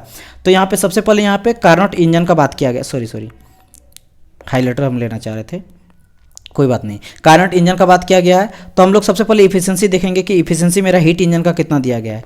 यहाँ बोला गया कि हीट इंजन का इफिशिएंसी जो है, क्योंकि कारनोट इंजन एक तरह से हीट इंजन होता है, तो इसका इफिशिएंसी मेरा 25% दिया गया है। तो 25% मतलब कितना होता है, 25 डिवाइड बाई 100 करेंगे तो यहाँ से काटेंगे तो 4 आ जाएगा, मतलब दिया है मेरा 4% लगभग मेरा दिया है। बात समझ में आया कि नहीं?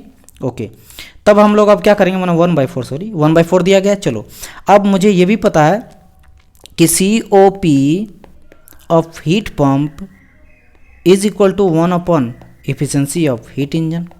COP अब जो हीट पंप हो जाता है, हीट पंप का बात कर रहे हैं, हीट पंप का जो COP हो जाता है हीट इंजन के रेसिप्रोकल हो जाता है। ठीक है, यानी यहाँ बोल सकते हैं 1/25%, और जस्ट हम लोग निकाले 1/4 आया था, यानी कितना निकल गया इसका 4 निकल गया, क्योंकि 25% 1/4 आया था ना, तो यहाँ 4 आ गया, तो मेरा COP हीट पंप कितना निकल गया, 4 निकल गया।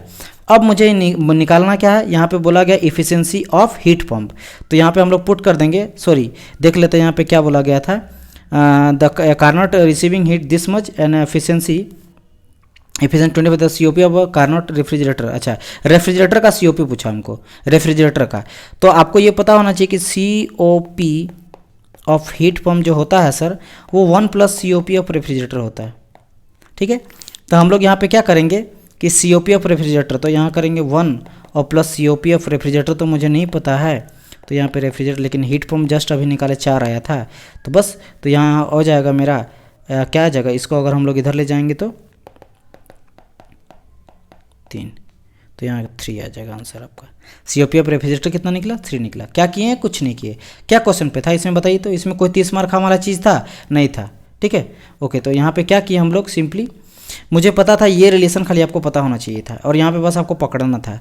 यहाँ क्या बोला था कि भाई टेम्परेचर का तो पहली बात तो बात ही नहीं किया गया, नो यूज। यहाँ पे टेम्परेचर तो दिया गया था, इसका कोई यूज ही नहीं था, क्योंकि यहाँ पे सीओपी खाली बात किया गया था आपके, एक तो रेफ्रिजरेटर का बात किया गया था और कार्नोट इंजन यानी कि हीट इंजन का बात किया था। इन दोनों के बीच में एक रिलेशन था। तो कार्नोट इंजन जो है इसका एफिशिएंसी दिया गया था आपका 25%, तो यहाँ पे 25% आप निकाल दिए भाई, 1/4 दिया गया है। और आपको पता है कि हीट इंजन जो होता है, क्योंकि मेरा हीट पंप बोल रहे हैं, तो आपका हीट पंप जो होता है 1 एफिशिएंसी होता है हीट इंजन का, तो डिवाइड कर दिया तो 4 आ गया। और ये रिलेशन आपको पता है कि हीट पंप जो होता है वो आपके जो भी रेफ्रिजरेशन होता है उसको 1+ हो जाता है। तो बस यहाँ पे वैल्यू पुट कर दिया, आपका आंसर मिल गया।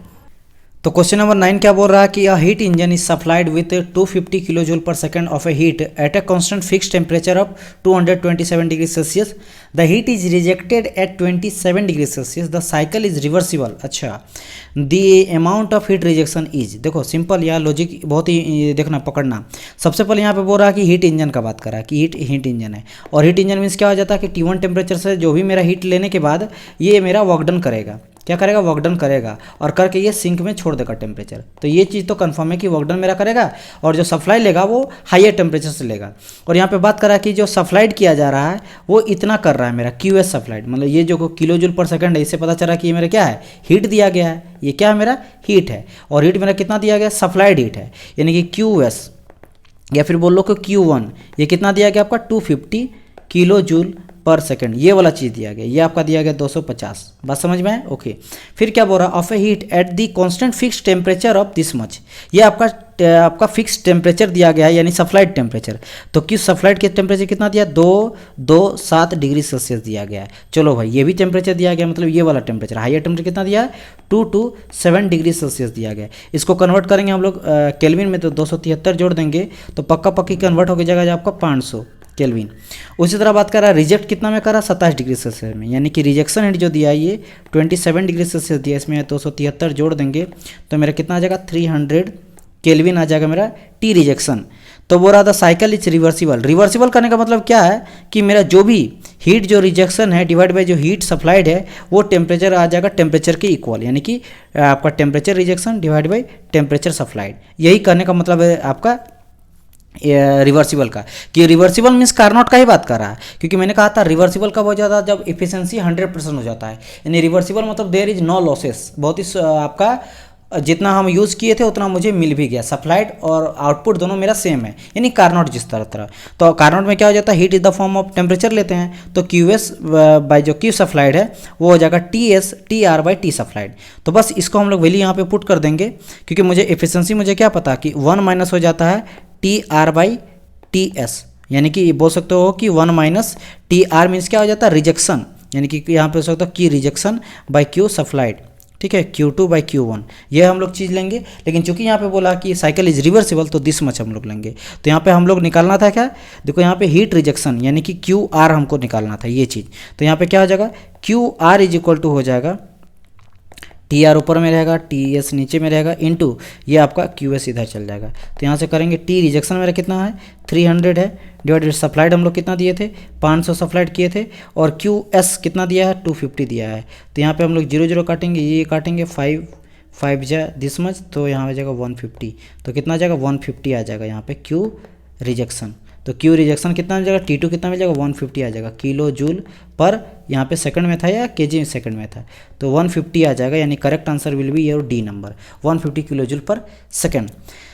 आगे बढ़ते हैं नेक्स्ट क्वेश्चन की ओर। एक आपका इन्वेंटर है जो कि क्लेम करता है कि have design a heat engine, एक हीट इंजन वो डिजाइन किया है which observe 1 kilo joule of energy as a heat at this much and deliver this work when the ambient temperature is this much. Would you agree with the claim? क्या वो claim किया सही किया है कि नहीं? तो जब भी क्लेम का बात करता है तो वो आपको निकालना पड़ता है एफिशिएंसी। पहले आप एक्चुअल का एफिशिएंसी निकालोगे और फिर आप निकालोगे कार्नोट का, क्योंकि कार्नोट जो होता है रियल होता है, ये मैक्सिमम रहता है। तो हम लोग देखेंगे कि अगर पॉसिबल है तो एक्चुअल का एफिशिएंसी इससे कम होना चाहिए। एक्चुअल का अगर कम होगा तो ठीक है, क्योंकि कार्नोट का में से ज़्यादा होता है, लेकिन अगर इससे ज़्यादा हो गया, मैंने एक्चुअल का एफिशिएंसी ही ज़्यादा हो गया कार्नोट से, तो ये तो इम्पॉसिबल है। तो हम लोग अगर ये हो जाएगा तो इसको बोलेंगे हम लोग इम्पॉसिबल, अगर ये निकलेगा तो इसको बोलेंगे हाँ ये पॉसिबल है, ये सही बोल रहा है। और आपको बात पता है टेम्परेचर लिमिट के बारे में, कार्नोट का क्या हो जाता है, टेम्परेचर लिमिट पे डिपेंड करता है। तो बस यहाँ पे टेम्परेचर लिमिट दिया गया, उसी बेसिस पे फट से क्वेश्चन वहाँ बन जाएगा, कोई बड़ी लॉजिक नहीं है इस क्वेश्चन पे। तो यहाँ पे हम लोग डायरेक्ट देखेंगे पर टी लोअर टेम्परेचर कितना दिया है, तो यहाँ पे टी लोअर कितना दिया है 27 दिया था, 27 में हम लोग 273 जोड़ देंगे, तो यहाँ अगर जोड़ेंगे तो 300 आ जाएगा ना यहाँ पे केल्विन। चलो ठीक है। टी हायर कितना दिया, टी हायर दिया 727, तो 77 में पहले तो 277 जोड़ देंगे, तो यहाँ से 1000 आ जाएगा, इसका 1000 केल्विन। तो हायर मिल गया, लोअर मिल गया, दैट्स इट। क्योंकि कार्नोट का टेम्परेचर लिमिट पे डिपेंड करना है। कार्नोट का एफिशिएंसी क्या था 1 minus T lower by T higher, isn't it. Okay, तो यहाँ से क्या आ जाएगा 1 माइनस 300 डिवाइड बाई कितना है यहाँ पे 1000 है, यहाँ से कटा है, यहाँ से ये कटा है, यानी 1 माइनस 3/10। तो यहाँ से मुझे मिल जाएगा क्या, यहाँ पे 10 माइनस 3/10, तो 7/10, तो यहाँ पे 0.7। तो 0.7 क्या निकल गया मेरा, इफिशिएंसी ऑफ कार्नोट। ये मेरा इफिशिएंसी ऑफ कार्नोट निकल गया। चलो ठीक है। अब हम लोग देखेंगे रियल का कितना निकलेगा, तो निकालते हैं। तो इफिशिएंसी ऑफ एक्चुअल का तो क्या हो जाता है, वर्क इनपुट यानी कि नेट वर्क डन जो मेरा कितना निकला, और डिवाइड पे मेरा होता है क्यू एंड सप्लाइड। इसी को तो हम लोग इफिशिएंसी बोलते हैं। मैंने क्या बताया था, इफिशिएंसी का हो जाता है वर्क नेट जो भी मेरा वर्क डन हो जाता है, डिवाइड बाय हो जाता है क्यू सप्लाइड। तो वर्क नेट मेरा कितना दिया गया, यहाँ पे कुछ दिया गया था, देखो ध्यान से, तो इतना मेरा वर्क कर रहा है, देखो deliver this much of work, यानी 0.6 किलो जूल कर रहा है। तो यहाँ पुट करेंगे हम लोग क्या 0.6 किलो जूल। और अगर सप्लाइड का बात करें तो सप्लाइड दिया गया कुछ क्या, तो यहाँ पे देखेंगे विच एब्जॉर्ब दिस मच, यानी कि इतना एब्जॉर्ब कर रहा है किलो जूल, यानी 1 किलो जूल, और 1 किलो जूल यहाँ सप्लाइड एब्जॉर्ब कर रहा है। एब्जॉर्ब मीन्स वो हीट को सप्लाई हम लोग उतना कर रहे हैं इंजन पे। बात समझ में आया कि ये इंजन पे हम लोग इतना सप्लाई दे रहे हैं, इंजन क्या कर रहा है, इतना सप्लाई इंजन में सप्लाई कर रहे हैं। और ये 0.6 क्या दिया, इतना मुझे वर्क डन करके दे रहा है। तो यहाँ पे 1 पुट करेंगे तो 1 आ जाएगा। तो यहाँ से कितना निकला 0.6 निकला। तो क्यू एक्चुअल कितना निकला मेरा, क्यू एक्चुअल मेरा 0.6 निकला। अब यहाँ पे आप देखो कि यहाँ पे कौन ज़्यादा है, ठीक है, यहाँ पे क्यू कार्नोट, और हम लोग बात करें क्या क्यू एक्चुअल का। तो यहाँ पे देखो क्यू एक्चुअल मेरा कितना निकला है, क्यू एक्चुअल निकला 0.6 निकला है, और कार्नोट कितना लिया 0.7 निकला। कौन ज़्यादा है, कार्नोट ज़्यादा है। अगर कार्नोट ज़्यादा है तो ये क्या हो जाएगा, पॉसिबल हो जाएगा, क्योंकि इस तरह का बनाना मुझे पॉसिबल है, क्योंकि पॉसिबल का मैक्सिमम रहता है। तो ये मेरा क्लेम जो किया वो करेक्ट क्लेम किया है, ठीक है। ओके, आगे बढ़ते हैं। नेक्स्ट क्वेश्चन यहाँ पे आ जाता है 11th नंबर में। बोला गया है इन ए रिवर्सिबल साइकिल, फिर से यहाँ पे रिवर्सिबल का साइकिल का बात किया है। तो यहाँ पर है कि रिवर्सिबल साइकिल है, the source temperature is this much. चलो ठीक है, यहाँ पे सोर्स टेम्परेचर दिया गया है, यानी कि TH टेम्परेचर दिया है, सोर्स टेम्परेचर दिया गया है, कितना दिया है 227। डायरेक्ट बता देते हैं, अब तो बहुत ही ईजीली तरीका से आप सबको फोड़ सकते हो, ऐसा कोई है नहीं, ठीक है। और आगे क्या दिया है यहाँ पे, and the sink temperature is this much, यानी कि सप्लाइड जो सिंक टेम्परेचर है, ये सोर्स टेम्परेचर है, सिंक टेम्परेचर है, या हायर है, इसको लोअर मान लो आप। कितना दिया 27 डिग्री सेल्सियस दिया है। The maximum available work for the heat input of 100 kilo joule, ये हीट इनपुट दे रहा है, तो आपको निकालना कि मैक्सिमम पॉसिबल वर्क कितना हो सकता है। और कार्नोट साइकिल का बात किया, रिवर्सिबल है, रिवर्सिबल मीन्स कार्नोट साइकिल। तो यहाँ पे हम लोग हीट भी देख लेते हैं, हीट कितना दिया गया, सप्लाइड हो रहा है मेरा 100 किलो जूल का। तो मुझे यहाँ पे निकालना डायरेक्ट इफिशिएंसी ऑफ कार्नोट क्या हो जाता है भाई, ये हो जाता है आपका work divide by heat in, कितना हम लोग सप्लाइड किए हैं, बात समझ में आए, यानी कि हो जाता है, या फिर समझ लो 1 minus T lower by T higher, एक ही बात है। तो हम लोग पुट करेंगे, क्योंकि यहाँ पे टेम्परेचर लिमिट मेरा दिया, टी लोअर कितना दिया गया है 200 दिया गया है, क्योंकि 27 में हम लोग इसको जोड़ेंगे। देखो बात मेरा क्या है कि इसको हम लोग जोड़े नहीं है, चलो यहाँ पे जोड़ देते हैं। इसको अगर जोड़ेंगे 203, तो यहाँ से कितना आ जाएगा 2 2 4 500 आ जाएगा। तो यहाँ को 500 केल्विन आ जाएगा। और इसको अगर हम लोग 273 जोड़ देंगे केल्विन में कन्वर्ट करने के लिए, तो यहाँ आ जाएगा आपका कितना आ जाएगा 273 एंड इतना तो 300 डिग्री केल्विन आ जाएगा। तो यहाँ पे टी लोअर कितना हो जाएगा 300 हो जाएगा। तो 1 माइनस 300 और टी हायर कितना निकला था 500 निकला था। तो यहाँ आ जाएगा 500 माइनस 300 डिवाइड बाई 500। तो 500 में 300 जाएगा तो बचेगा कितना 200 डिवाइड बाई 500, 0 2/5 2/5 कितना आ जाएगा मेरा आंसर यहाँ पे 2/5। यहाँ पे आप पहले रहने दो, क्योंकि मुझे निकालना है आपका वर्क। तो मुझे पता क्या था, यहाँ से ये वाला चीज़ लेंगे हम लोग कि भाई वर्क अपन QH था, इज इक्वल टू निकाले थे 1 माइनस TL बाई TH। तो ये तो निकल गया 2/5। तो यहाँ पे वर्क इनपुट मुझे नहीं पता है, वर्क हमको फाइंड करना, लेकिन क्यू सप्लाइड कितना दे रहे हैं यहाँ पे 100 किलो जूल का, तो यहाँ पुट कर देंगे 100 इज इक्वल टू आ जाएगा 2/5। तो यहाँ से हम लोग क्रॉस मल्टीप्लाई कर देंगे, 5W इज इक्वल टू आ जाएगा 200, तो W इज इक्वल टू क्या आ जाएगा यहाँ पे 200 डिवाइड बाई 5, 5 से काटेंगे तो 40 आ जाएगा यहाँ पे, तो 40 किलो जूल यहाँ पे वर्क करके मुझे दे रहा है। समझ आया कि नहीं? ठीक है, ये समझ आया कि नहीं? एकदम इजी क्वेश्चन था, कुछ नहीं था। आप लोग प्लीज़ आप लोग आराम से स्थिर होकर समझिएगा, समझ में आ जाएगा।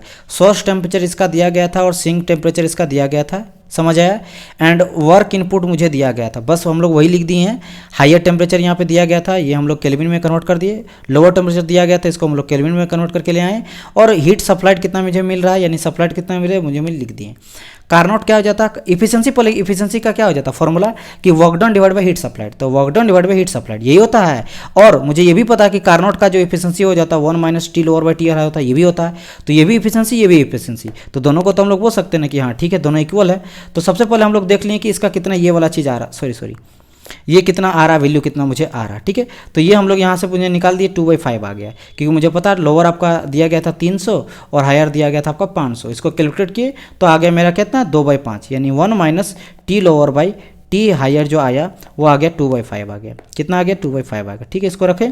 उसके बाद मुझे पता था कि ये इक्वल टू ये हो जाता है, क्योंकि ये भी आपका इफिशिएंसी हो जाता है कार्नोट का और ये भी आपका इफिशिएंसी होता है कार्नोट का। तो ये मुझे वर्क मुझे फाइंड करना, क्योंकि यही तो बोला गया था ना मैक्सिमम वर्क अवेलेबल, ये मुझे फाइंड करके आप दिखाइए, ये मुझे क्या आएगा ये फाइंड करना था। तो ये और क्यू सप्लाइड मुझे दिया गया था, कितना दिया था 100 दिया गया था, 100 पुट कर दिए और 2/5 इधर आया था, तो बस इसको कैलकुलेट करके आ गया आंसर।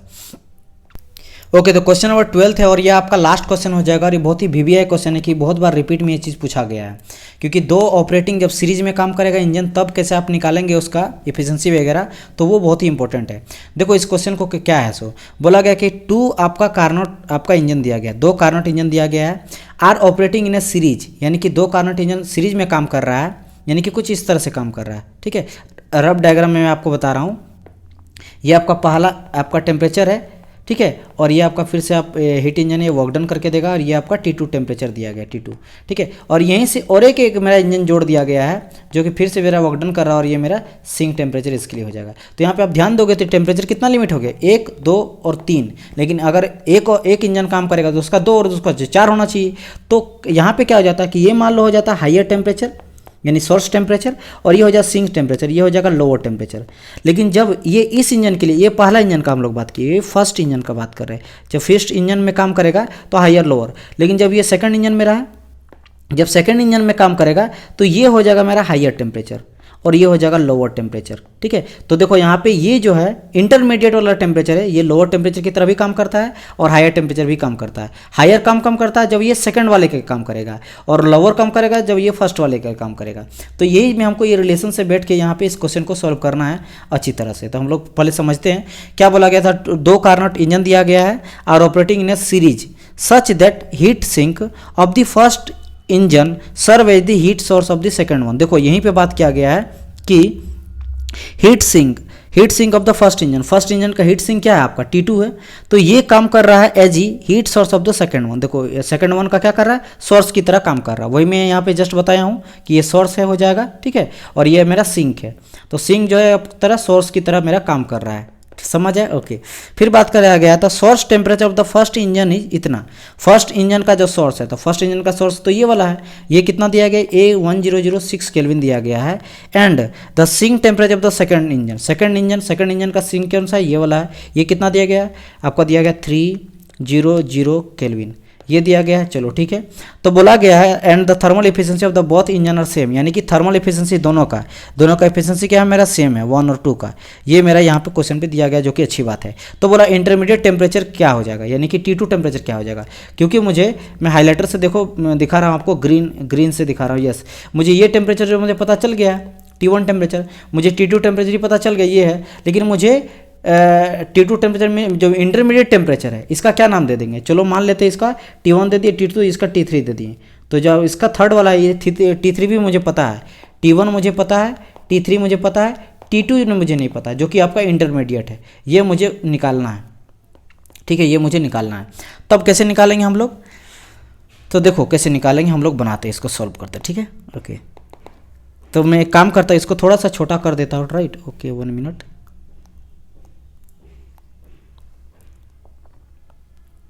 इस चीज़ को ध्यान से आप लोग देखिएगा, यहाँ से मैं यहाँ कर देता हूँ इसको, ठीक है। ओके, तो यहाँ पे हम सॉल्यूशन इसका करते हैं।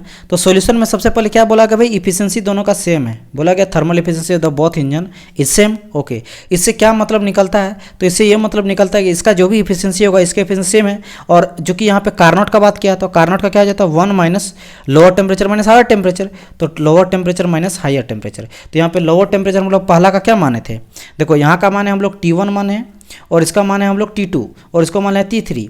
तो पहले इंजन का बात करते हैं, पहले इंजन का लोअर क्या हो जाएगा, T lower minus T higher लेते हैं, तो T लोअर हो जाएगा मेरा T2, तो यहाँ T2 लेंगे और T हायर आ जाएगा 1, क्योंकि देखो पहले इंजन का ये मेरा हायर टेम्परेचर है, हायर यहाँ पे, और ये मेरा हो जाएगा लोअर, ठीक है। तो लोअर माइनस हायर हो जाता है, इफिशिएंसी क्या हो जाता है, इफिशिएंसी ऑफ कार्नोट हो जाता है 1 minus T lower minus T higher, उसी से बात कर रहे हैं, ठीक है। इज इक्वल टू सेम इधर का भी हो जाएगा। अब सेकंड इंजन के लिए देख लो, सेकंड इंजन के लिए मेरा लोअर क्या हो जाएगा, लोअर हो जाएगा T3, ये लोअर हो जाएगा, और हायर क्या हो जाएगा, यही वाला T2 अब मेरा हायर की तरह काम करेगा सेकंड इंजन के लिए। तो इसके लिए क्या हो जाएगा, T लोअर हो जाएगा मेरा T3, और डिवाइड बाय आ जाएगा मेरा क्या यहाँ पे T हायर, तो T हायर क्या आ जाएगा T2, ये आ जाएगा। बात समझ में आया। अब यहाँ पे हम लोग क्या करेंगे, बस इसको कैलकुलेट करेंगे। तो कैलकुलेट यहाँ पे करो, इसी को हम लोग कैलकुलेट करेंगे, नॉर्मल जो मैथमेटिकल हो जाता है। तो 1 को हम लोग इधर ले आएंगे, तो आ जाएगा क्या 1 माइनस 1 इज इक्वल टू आ जाएगा, ये मेरा था माइनस, यहाँ था T3 माइनस T2, ये इधर आएगा तो पॉजिटिव हो जाएगा, T2 माइनस T1 आ जाएगा, ठीक है। इसके बाद हम लोग क्या करेंगे, 1 तो हो जाएगा यहाँ पे 0, और इसको हम लोग पॉजिटिव ले आते हैं, यानी T2 by T1 is equal to इधर ले आएंगे तो हो जाएगा यहाँ पे, सॉरी माइनस ही तो रहेगा, यहाँ पे कोई चेंज तो होगा नहीं, लेकिन हम लोग इधर करेंगे बस, तो माइनस आ जाएगा T3 डिवाइड बाई T2।